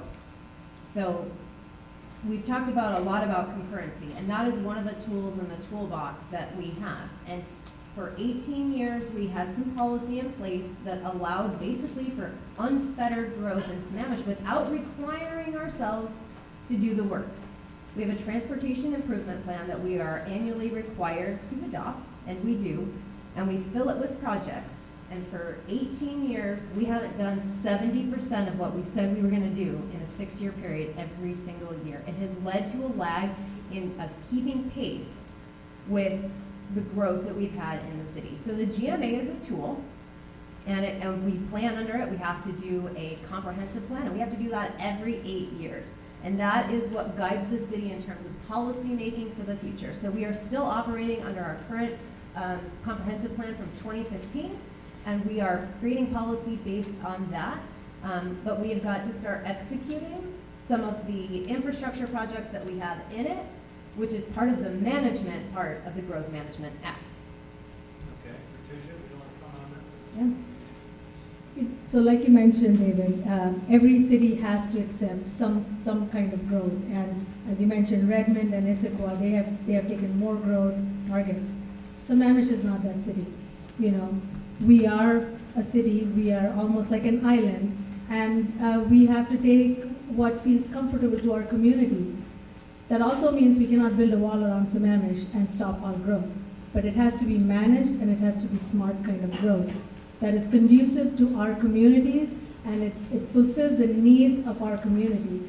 As I said before, we have so many seniors in our community who would like to downsize. We have single parents living in our city who do not want a big single family home. We need to have options for those families. And that is what it means to me by making sure that we have the character of our community, but we're also satisfying the requirements and needs for our citizens. So I would be in favor of accepting the least amount of growth. Make sure that we are investing, like Mayor Malchow said, the previous councils have not always fulfilled all the projects that are on the transportation improvement plan. We have lots of projects from way before. So we really need to make sure that we're putting our dollars to our priorities. If everybody's saying infrastructure is our first priority, let our city budget reflect that. Let our city budget be our values document in which we make sure we are putting the money where our real priorities are. And if transportation and traffic is that, let's do that first. Okay. Karen McKnight, do you like growth? No, what I want to say is I like to manage smart growth. And so I kind of have to echo part of what Rituja said, is that we can't say we don't want no growth. We can't have policies that say no growth. Because we're under the State Growth Management Act. The Puget Sound Regional Council will give each county numbers, and then we as a city negotiate with the county what we can take, what we'll have. So within that, though, as we take the growth, I want our comprehensive plan to be smart. And so the center of town, which is currently called the town center, is where we can put much of our growth, and we can have a different kind of housing. The 400 houses that were approved in the phase 1, it's 300 apartments, 113 townhomes, and only 10 single-family homes. So, and they do plan a senior center. So right there, that's our vehicle for helping create housing options, so we can have our seniors live, maybe our firemen, our teachers, local workers. It gives us an opportunity to have some less expensive housing. And then the other thing, by doing that, by taking the growth that we need to take because of the GMA that we negotiate, if we can plan that so that we have going back to the transportation master plan, we need that to help fulfill some of what we need to do when we complete our comprehensive plan. So it all has to work together. We can't take it piecemeal. And I think this current city council has been spending a lot of time on traffic, which is important, but it's piecemeal without the full plan. Okay. Kent? Yeah, we do not need to take the growth. Don't buy, that's not true, all right? That is not what the Growth Management Act says. That is not even the intent of what the growth management was established for. That was passed by the legislature, by the voters through the legislation. I mean, come on, people that are sitting up here. Do your homework then. I believe one of the council members said that about me. Do my homework. Okay, when it comes to the Growth Management Act, we don't have to take the growth. There's nothing in the Growth Management Act that says that we have to take it. The second thing is that the tool that's within the Growth Management Act to control growth, to manage it, is concurrency. That's why the council dealt with concurrency, because they didn't want to see the town center just explode on us without a legitimate plan. The plan that I see is a recycled Redmond that's a concept. The drawings are, they look like Redmond, right? That's not what a vision for a bedroom community should be. So please understand, we do not need to take the growth. We might need an attorney that will help us fight for what we have in the Growth Management Act and can protect. But the reality is we don't have to take the growth. Okay. Ken, what do you think? Yeah, we don't need to take the growth, okay?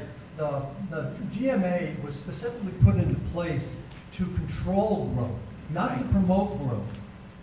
Concurrency says specifically that infrastructure development is to occur concurrently with growth. Now, they get a little leeway. They say you have to have funding and build the thing within 6 years.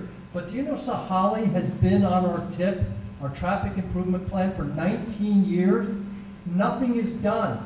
And Sahalee has been used to pass the first phase of the town center as if it was done. So get that. When they ran the model to determine whether the additional traffic from the 400 units in the town center would overload Sahalee, into that model went the assumption that Sahalee was already fixed. And those numbers and those additional capacity was assigned and said it was already built. The fact is that the city council is getting together in September again to determine how Sahalee might work, how the improvement might look. This is why we need to look at the details, because when you dig into this, something doesn't work right. I mentioned the numbers before, 200 students for 2,000 units. It doesn't work. 50 additional trips for 400 additional units. These numbers don't work, and it'll be my job on the council to figure this out. Okay, Karen? The Growth Management Act isn't perfect. It's been around for a long time. It's been around for over 20 years. The intent, of course, is to concentrate growth, to protect rural areas, and to keep out agriculture, so that you didn't have sprawl, so that we don't look like Highway 99. And to that end, it's actually been effective. We have concentrated growth into towns and into cities. For example, the growth targets for Seattle, they're supposed to take 44% of the growth. And Issaquah and Redmond are supposed to take about 29% each, because they're transit centers. Our percentage is much, much smaller. It's closer to 6%. And so what I'm interested in doing is managing what growth we end up taking. Look, people are going to want to live here. And by the way, we have undeveloped land that's still here. And so we are going to get some growth because people are going to sell their properties. And they're going to use whatever R zone they've got. So you will get some growth, even if you try to shut it down completely, which isn't realistic. So again, it goes back, you get what you plan for. Just, you already know that change is coming. Plan for that change and be smart about what it looks like. And communicate to everybody. Draw the picture, do the video, do the diagram, whatever you need to do so that people are clear about this is what's happening and this is what could happen, and get involved if you want to see something different. Okay, so we have a choice now, and that choice is, do we keep going, or shall I have closing statements? So I'm going to ask for a raising of hand. I know we've got one. There'll always be a one. Jesus said there'll always be 4 people. We can go past very easily. We've already checked with the folks up here, and we can go another like half an hour. So, wrap it Is that okay with everybody? Yes. Is that over half an hour? Great. Come on up. Let's do it. Hi there. My name is Mike Scholes. I live just off of East Lake Sammamish, and I have a 5 and an 8-year-old. And both of this meeting tonight was about traffic, and Stephanie brought up our schools. And Ms. McKnight mentioned we can't do it because of the school districts, and we have impact fees. You guys do have control. You can limit the housing. So I have a very simple question. It's going to be fast because it's a yes or no answer. And it's all about our schools. How can we keep, I don't want my kid in a portable. When my kid goes to Inglewood in 2 years, I don't want there to be a 35-to-1 student-teacher ratio or student-child ratio, okay? We can have 202 be an 8-lane highway. We can have a bridge across Sammamish. Traffic's not an issue. Let's green light on concurrency. What are we doing about the schools? We have levies, we have school district stuff. So my question to you 6 is, and it's going to specify on the town center because it's easy numbers, and Ken alluded to it, yes or no, do you think 2,000 new homes right on top of us is going to help or harm, I'm going to rephrase that, is it going to benefit our children if we put 2,000 homes on the town center without schools being approved? Okay. No. No. Yeah, all right. Christie? No. No. Karen? I think the 2,000 homes is a little bit, now I'm not going to answer yes or no, because the 2,000 homes is going to be built out over the life of the town center. It's not happening right now, it's happening through a period of time. So what we have now for the first phase is, as I said, 300 apartments. Those will have fewer children, they're smaller, 113 townhomes. And so when people say the 2,000 homes, it's not clear what's really happening. So the town center is probably a 15-year project, and they're counting total of about 2,000 homes, different types, over that year, those years of it being built. Okay. Yes or No, no? yes or no? Yes or no? Yes or no? It's not a yes or no answer. I answered, thank you. Rituja, what do you think? If you assume that all 2,000 homes are going to have 4,000 or whatever, 4,000 kids, no, the schools cannot support that. Okay. Karen? No, schools can't hold them. Okay. There you go. You get your answer. Next. Oh. Tell me when. Okay. Don't walk. My name is David. I live in Kempton Downs in Sammamish, and I am trying to sort of decode where all of you stand. And there are many issues, obviously growth being number one. And based on your individual stances on growth, specifically regarding the town center, but again beyond, how do you envision, how are things currently being funded for infrastructure? And based on your vision, how are they going to be funded successfully? For example, there is a vision for the town center providing retail, which is a source of income, but is it a true source of income for infrastructure? And could you please clarify how you stand versus your opponent? Thank you. Okay, let's start with Christie. Sure. So we currently fund our infrastructure with the revenue sources that the city takes in, which is largely heavily reliant upon property tax right now. It's about 66% of the city's revenue is property tax.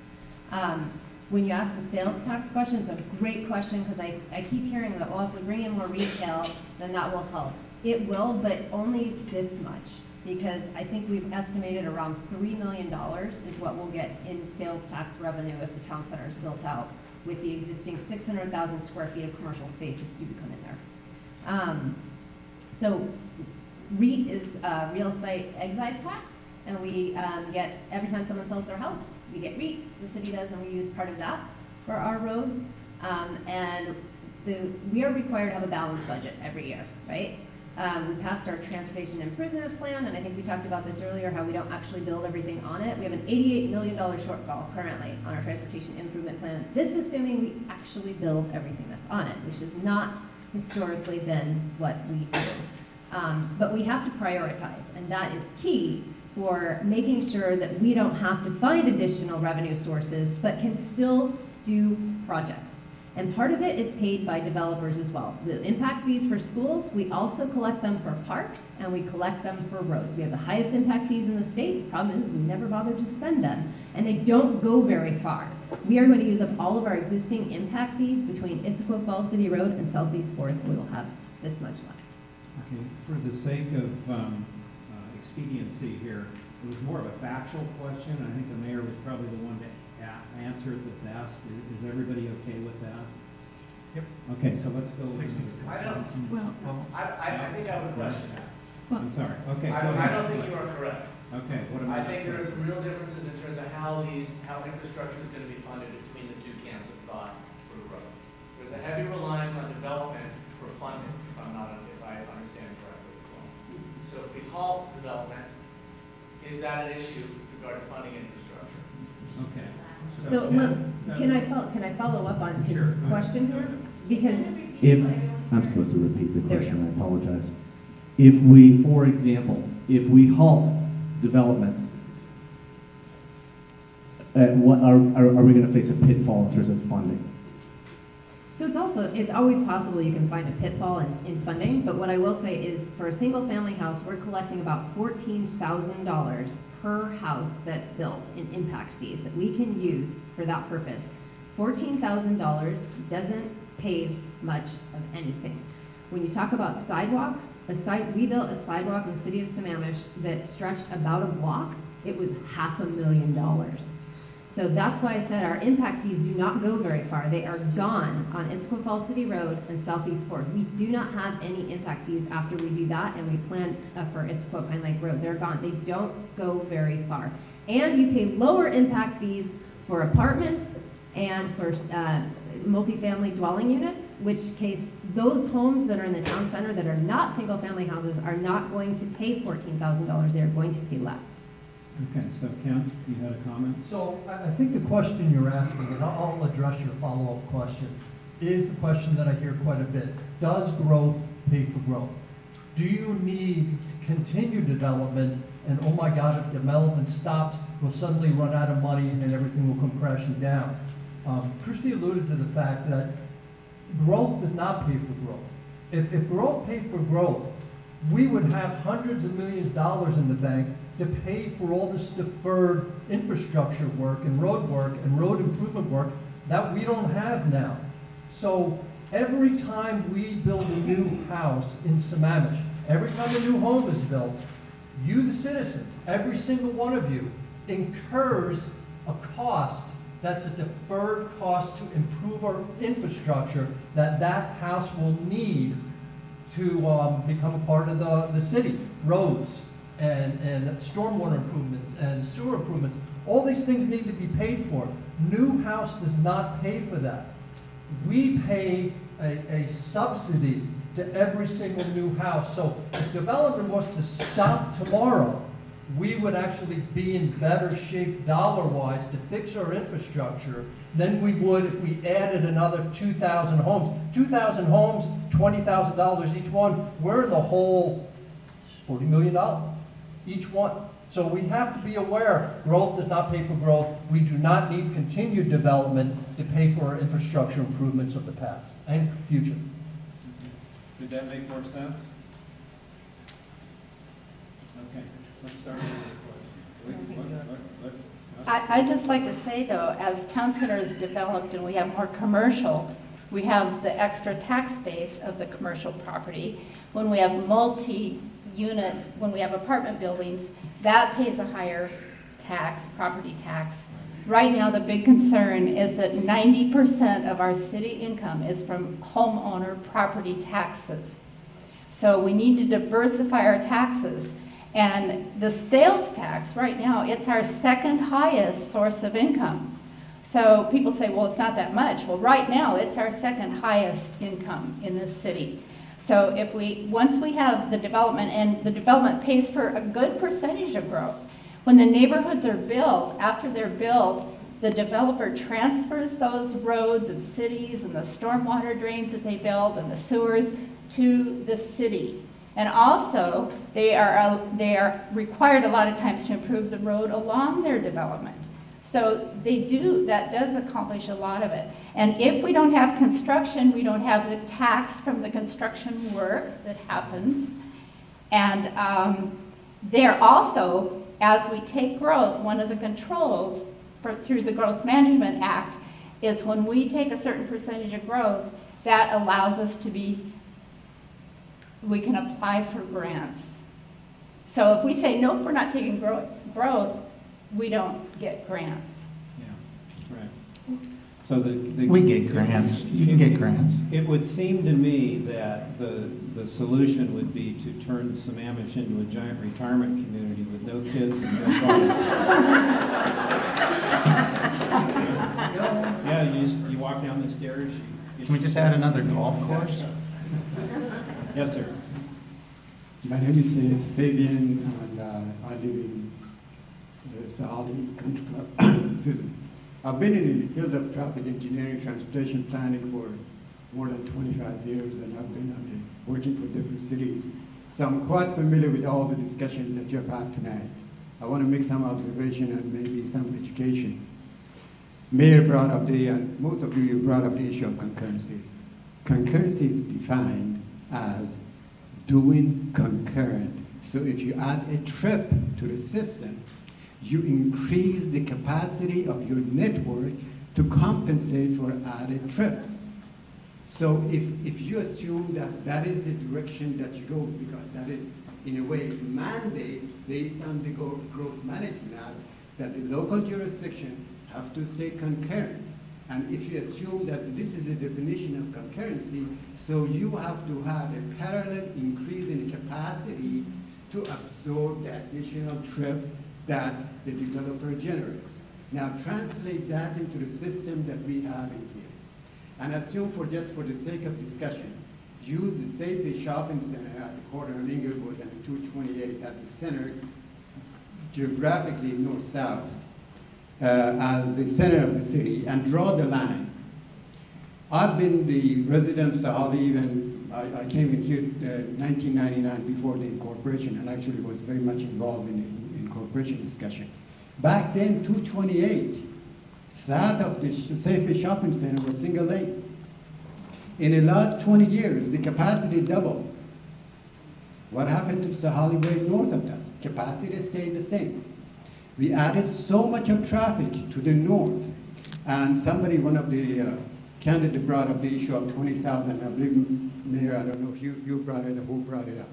But if you look at the distribution of the trips, that all these 20, it is not 50-50, it is more or less 60-40 or 65-45, which means that 65% of all the trips are people that they live in Sammamish going outside to work. They don't use on the road that you double the capacity. They use on the road that the capacity has not changed since the incorporation of the city. That is part of the problem. Number two, part of the Sahalee Way, most of you probably don't know, is not even in the city, it's in incorporated King County. So the city does not have jurisdiction to improve it all the way to the 202. Number of candidates have brought up the issue of the transit system and why this transit system is not expanded to here. King County Metro and Sound Transit, they rely on the local jurisdiction to get the money to build the system that supports the infrastructure so the transit system would be competitive. So if I have a choice between using the buses versus driving my car, at least I would save some time or at least be equal. And as long as you don't have that infrastructure, there is no incentive for Sound Transit, for King County Metro to bring the bus. Why? Because the bus is going to be stuck in the traffic on the Sahalee Way to get to the 202. So that's why the people, they don't use it. So if you expand the system Of course, the question is this, does the city have the financial resources to build that? And that's why it is important to rely on the regional funds to improve the capacity of the roads that serve the community. So therefore, there is a good service to be given to the buses for those people that they choose to use the system. You have a question? What you like to I have, these are the education part. I just wanted to kind of bring up the issues that a lot of people, they don't realize that yes, the problem is the infrastructure, but you have to look at it. A couple of council members have brought up the Transportation Master Plan. Transportation Master Plan is a plan. The TIP, the Transportation Improvement Plan, that is supposed to provide for the improvement to the system for 6 years, that is the one that you already have. what's the question? Now, at this point, I want basically bring some of these points. I have one question. Okay. The question is nothing to do with the transportation. Even though that my background is transportation, but I want to kind of bring up an issue. What is the possibility of the election of the council members on the district? Is that something that city has a jurisdiction and that is a state issue? So each district would have, like the city of Seattle, what is the possibility of entertaining that? Representational. A representational thing? No representation, that's correct, yes. Yes. What is the possibility? It is possible, absolutely. Is that something that the council would be interested? It depends. I would say it would have to depend on whether the citizens were interested in it. We had an earlier question about representation of the entire city, and that's what we're charged with. I am charged with that job to represent every single resident of the city of Sammamish. If the people decided that they wanted to district Sammamish and elect rather their elected officials not as at-large, which is what we are considered now, yes, either that or it could be brought by initiative by the residents. Well, since I happen to be in the northern part of the city and I speak on behalf of my community, Sahalee, as well as the Timberland, we have been kind of looking as an adopted child. There has not been that much, no, seriously, look at your TIP, look at the improvements that you have made. South of the Safeway and the improvement, the network north of the Safeway has been the same as it was in 1999. That's where the problem is. Yes, one more. Two more. I'm going to be brief, I promise. My name is Jennifer Coombs. I've been a resident here in Sammamish since 2013. So I have a brief, hopefully fun question for you guys. So the first one is one word to describe your style of leadership. And then your greatest strength that you think you'll bring to the job, and your honest weakness. Okay, let's start with the far end, Karen McKnight. I'd say consensus building, leadership, team building, and my greatest weakness, probably stubborn.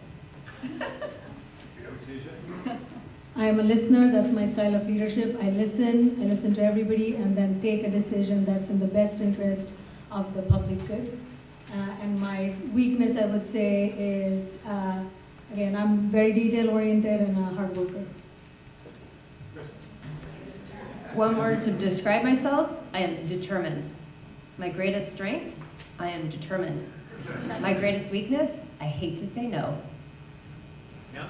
Style leadership, I lead by example. I'm humorous. That's my strength. And my weakness is organization. As you may be able to tell here, my style is bold. I'm not quiet. I work off of facts. I want to know the facts. That's my how I work. And I am a bit impatient would be a weakness.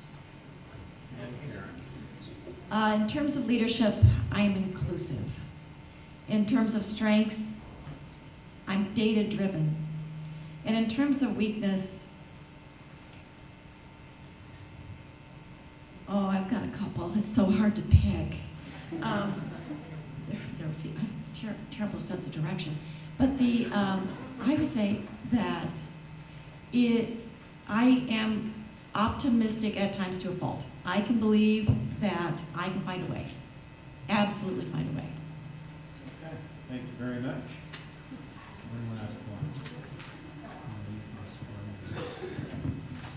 My name is Joan Niehaus, closer to who? My name is Joan Niehaus. I've lived on the plateau 45 years. I've owned property for 52. And I live about a mile from here, outside of Sahalee. So we moved into our home before Sahalee existed. I have got 3 pieces of paper that I got in the mail, and this is about development, not in the big picture, but in the small picture. These are all notice of decision for reasonable use exceptions. These are 3 homes being built down the street from me. I have no sidewalks. Northeast 16th was a gravel road, and it just got paved the other day again by the new Margaret Mead. But these are homes just down the street from me on 211th Avenue Northeast. And they've been granted, supposedly, exceptions based on landslide hazard area and its buffers. That's what their reasonable use exception is going to be. And this is what's happening now. We can talk about big developers, but when I read landslide hazard area, and they're going to build 3 homes on here, these are straight up and down. 211th doesn't go through because it ends. And then it starts down at the bottom, and they're going to place in 3 homes in there. And it says, I mean, we live in an earthquake area, number 1. So how do we manage these one-by-one little things? You can have your big developments, but this affects the property all around where these families live. So I read Department of Community Development. That's probably where I should go to make my words known and to write them out. But this was a great opportunity to say it's one by one. And it isn't just the big developers. We have to, somebody's making money on this, and it's not right. There. Don't give it to me, I've got it all. Okay. So, what we're David, going to do now, sorry. I'm sorry? Oh, I was going to speak, but Can we address her? Can we Are you address the based? concern? Sure, why not? I'll do it quickly. I think, that is a concern, especially when we are allowing houses to be built on steep slopes, and I'm assuming that was zoning done by King County. So this is a long time ago. Most of the zoning that has been done in Sammamish is by King County. And another factoid is that 85% of the construction that you see in Sammamish was permitted by King County, is the remaining 15% that you see newer is under Sammamish codes. I am a huge proponent of the Unified Development Code, which helps better development. It creates communities and not just products, as the developers like to call it, so I would be pushing for that. Also, secondly, there's a program called TDRs, Transfer of Developmental Rights. That is a program that has been done in Sammamish, and that is what it would allow the homeowners who are property owners in those steep slopes to relocate somewhere else in the city where they can construct there and then transfer this receiving site, the site that is hazardous, to the city, which the city can retain for, just as an open space. So I would be a proponent of doing something like that. Okay. Can I address? I will say one thing. I will say that I've lived up on the plateau here for almost 40 years myself. And King County had a very, very active plan of not doing any infrastructure to, that was their way of managing growth. Don't fix the streets, don't put any sidewalks down, and my personal opinion is we're past that. So, having said that, I'm going to turn it over to the mayor. That's what I get for doing here. So I wanted to address what you brought up here, which is a reasonable use exception, or RUE as we call them. And a reasonable use exception exists in state law. So basically, when somebody has a parcel, even though it's encumbered by the landslide hazard area, everybody has to get what's called a reasonable use out of that parcel. So there's nothing that we could do in code that would prevent somebody from being able to get at least one house on a parcel. So that's why you're getting the notice of an RUE while it's in the landslide hazard area. But what I will say is that council just passed on Tuesday, we finished the public hearing, which is new stormwater regulations that will cover exactly where you are talking about. And so they are going to have to do a better job of containing all of the stormwater runoff from that site, which will be incredibly critical in the landslide hazard area, because everything that goes downhill is going to hit the lake, and it affects downhill neighbors. And so it's incredibly important for tree retention on those sites, because the coniferous trees are what soak up the water in the wintertime. But those RUEs are something that we can't change. So again, So you can build on anything that looks like this? if it's an existing parcel, so that could not be subdivided. Okay, so we're going to have 1.5 minutes of a closing statement, people communicating exactly what they want you to know. We're going to go backwards from the way we came, which I think is going to start with Kent, and you have 1.5 minutes. Hi, Kent Treen. Yeah, I ran for office because there was a development that was going on above me on a pilot program, and it was exactly what this lady was talking about, on a steep slope, landslide, criticals area. And we're going to allow the development, destroy the wildlife corridor. And I said, enough of that. Let's go down to the city and see what's going on. And we did our research, we did our homework on our own property. We knew we had that. I know I have what I have, right? And so then to see somebody take that same thing, they knew what they had and what they bought, and then they want to put 30 homes on it. To me, that just didn't seem like it was good for the city as a whole, because it was going to destroy the wildlife corridors. So the difference between the candidates up here is really the people who see us as a bedroom community and those who see us as a Redmond recycle, that they want to build a town center. I'd err on the side of caution. The development will come. We will grow. But we right now don't need to be Redmond revisited. Karen McKnight. Okay, first I'd like to thank you for your time, and this has been a really interesting forum. I want to leave you with these thoughts. I have proven experience in leadership, consensus building, team building, and chairing meetings. I feel our city council needs my skills to make it more constructive, to get more done for our citizens, and to make our meetings a better representation of our city. I have no personal agenda.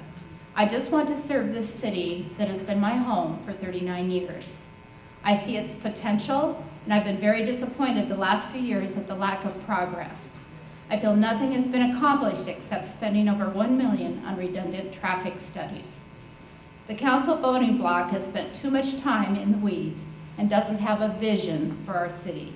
If you don't know where you're going, you'll never get there. I'm an action taker. I rely on my excellent staff to do research, and I give credit to those who do the work rather than demean them. We have a crisis in our city staffing because we have lost many valuable employees who have left for nearby cities. My goal is to be part of the solution that makes our staff stay with us and work hard because of the vision and culture of our city. I've started a list of what you'd like to see in Sammamish. My contact information is out in the hall, so please feel free to contact me. I'm Karen McKnight. I approve this message, and I'd appreciate your vote. Okay, and now we have Karen Howe. So I'll talk about the future.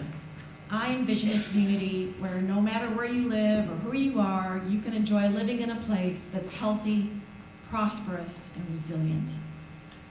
We all want to live and work someplace in a great neighborhood, and I believe in smart growth solutions that support thriving businesses and jobs and provide more options for how people can get around and make it more affordable to live near where you work and get to the grocery store.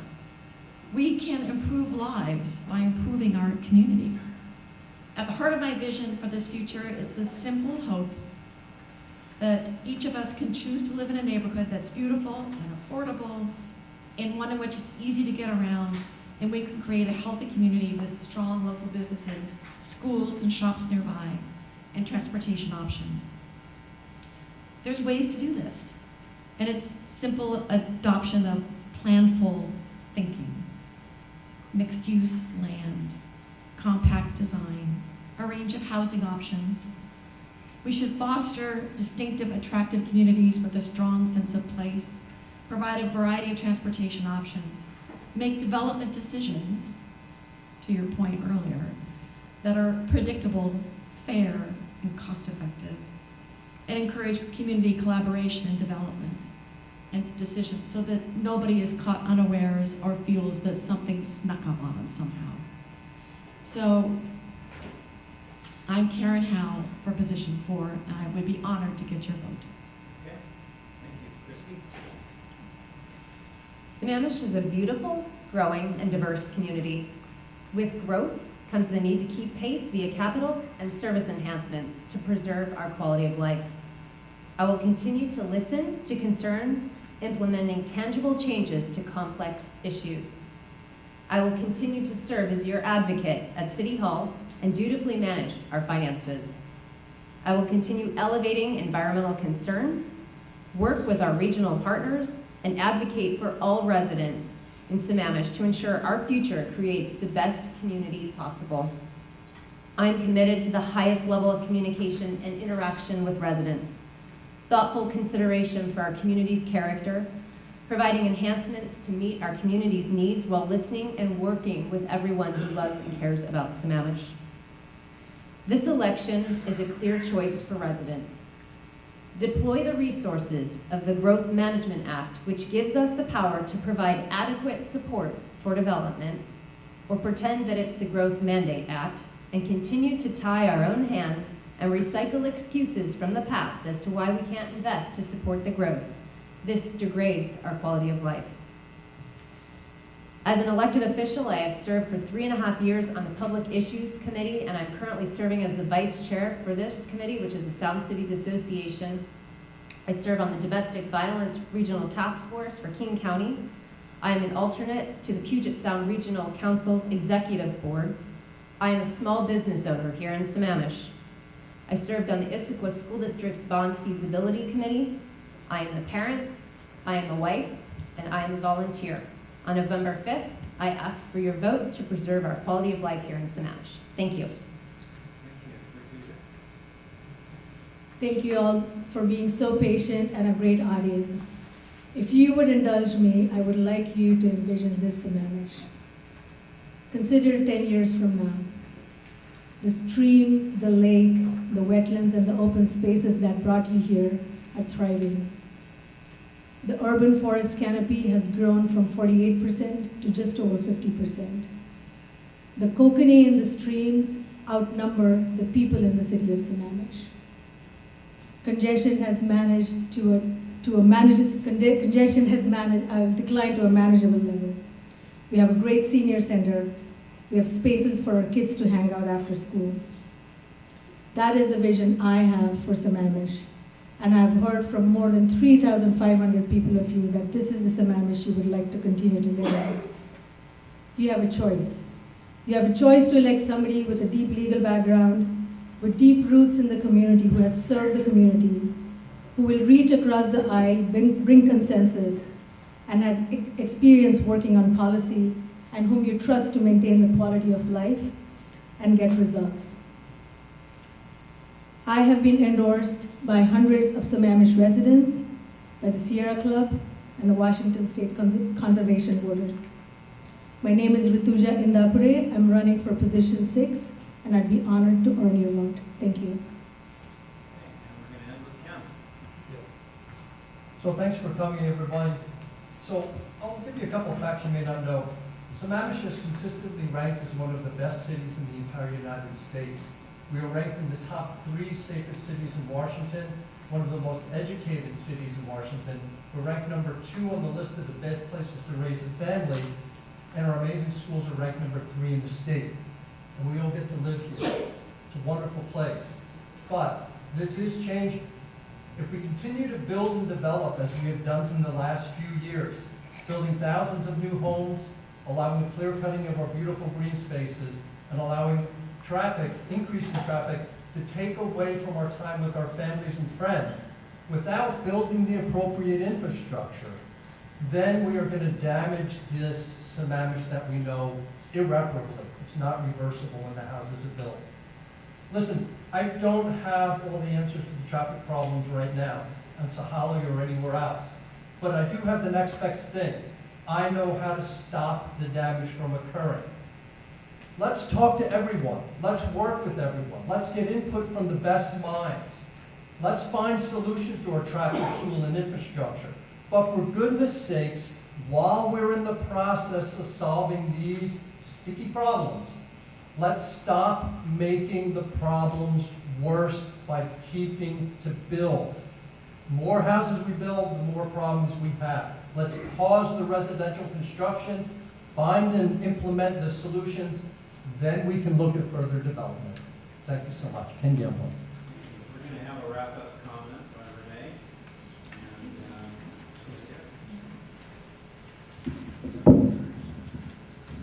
Short person.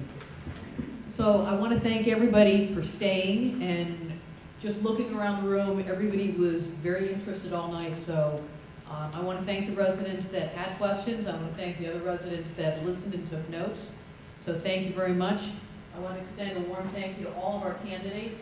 I know it took a lot for you to be here, and you're all very passionate and had great answers. Thank you for following the rules. I hope everybody learned a lot tonight. Let me also thank Dave for being an outstanding moderator and a phenomenal and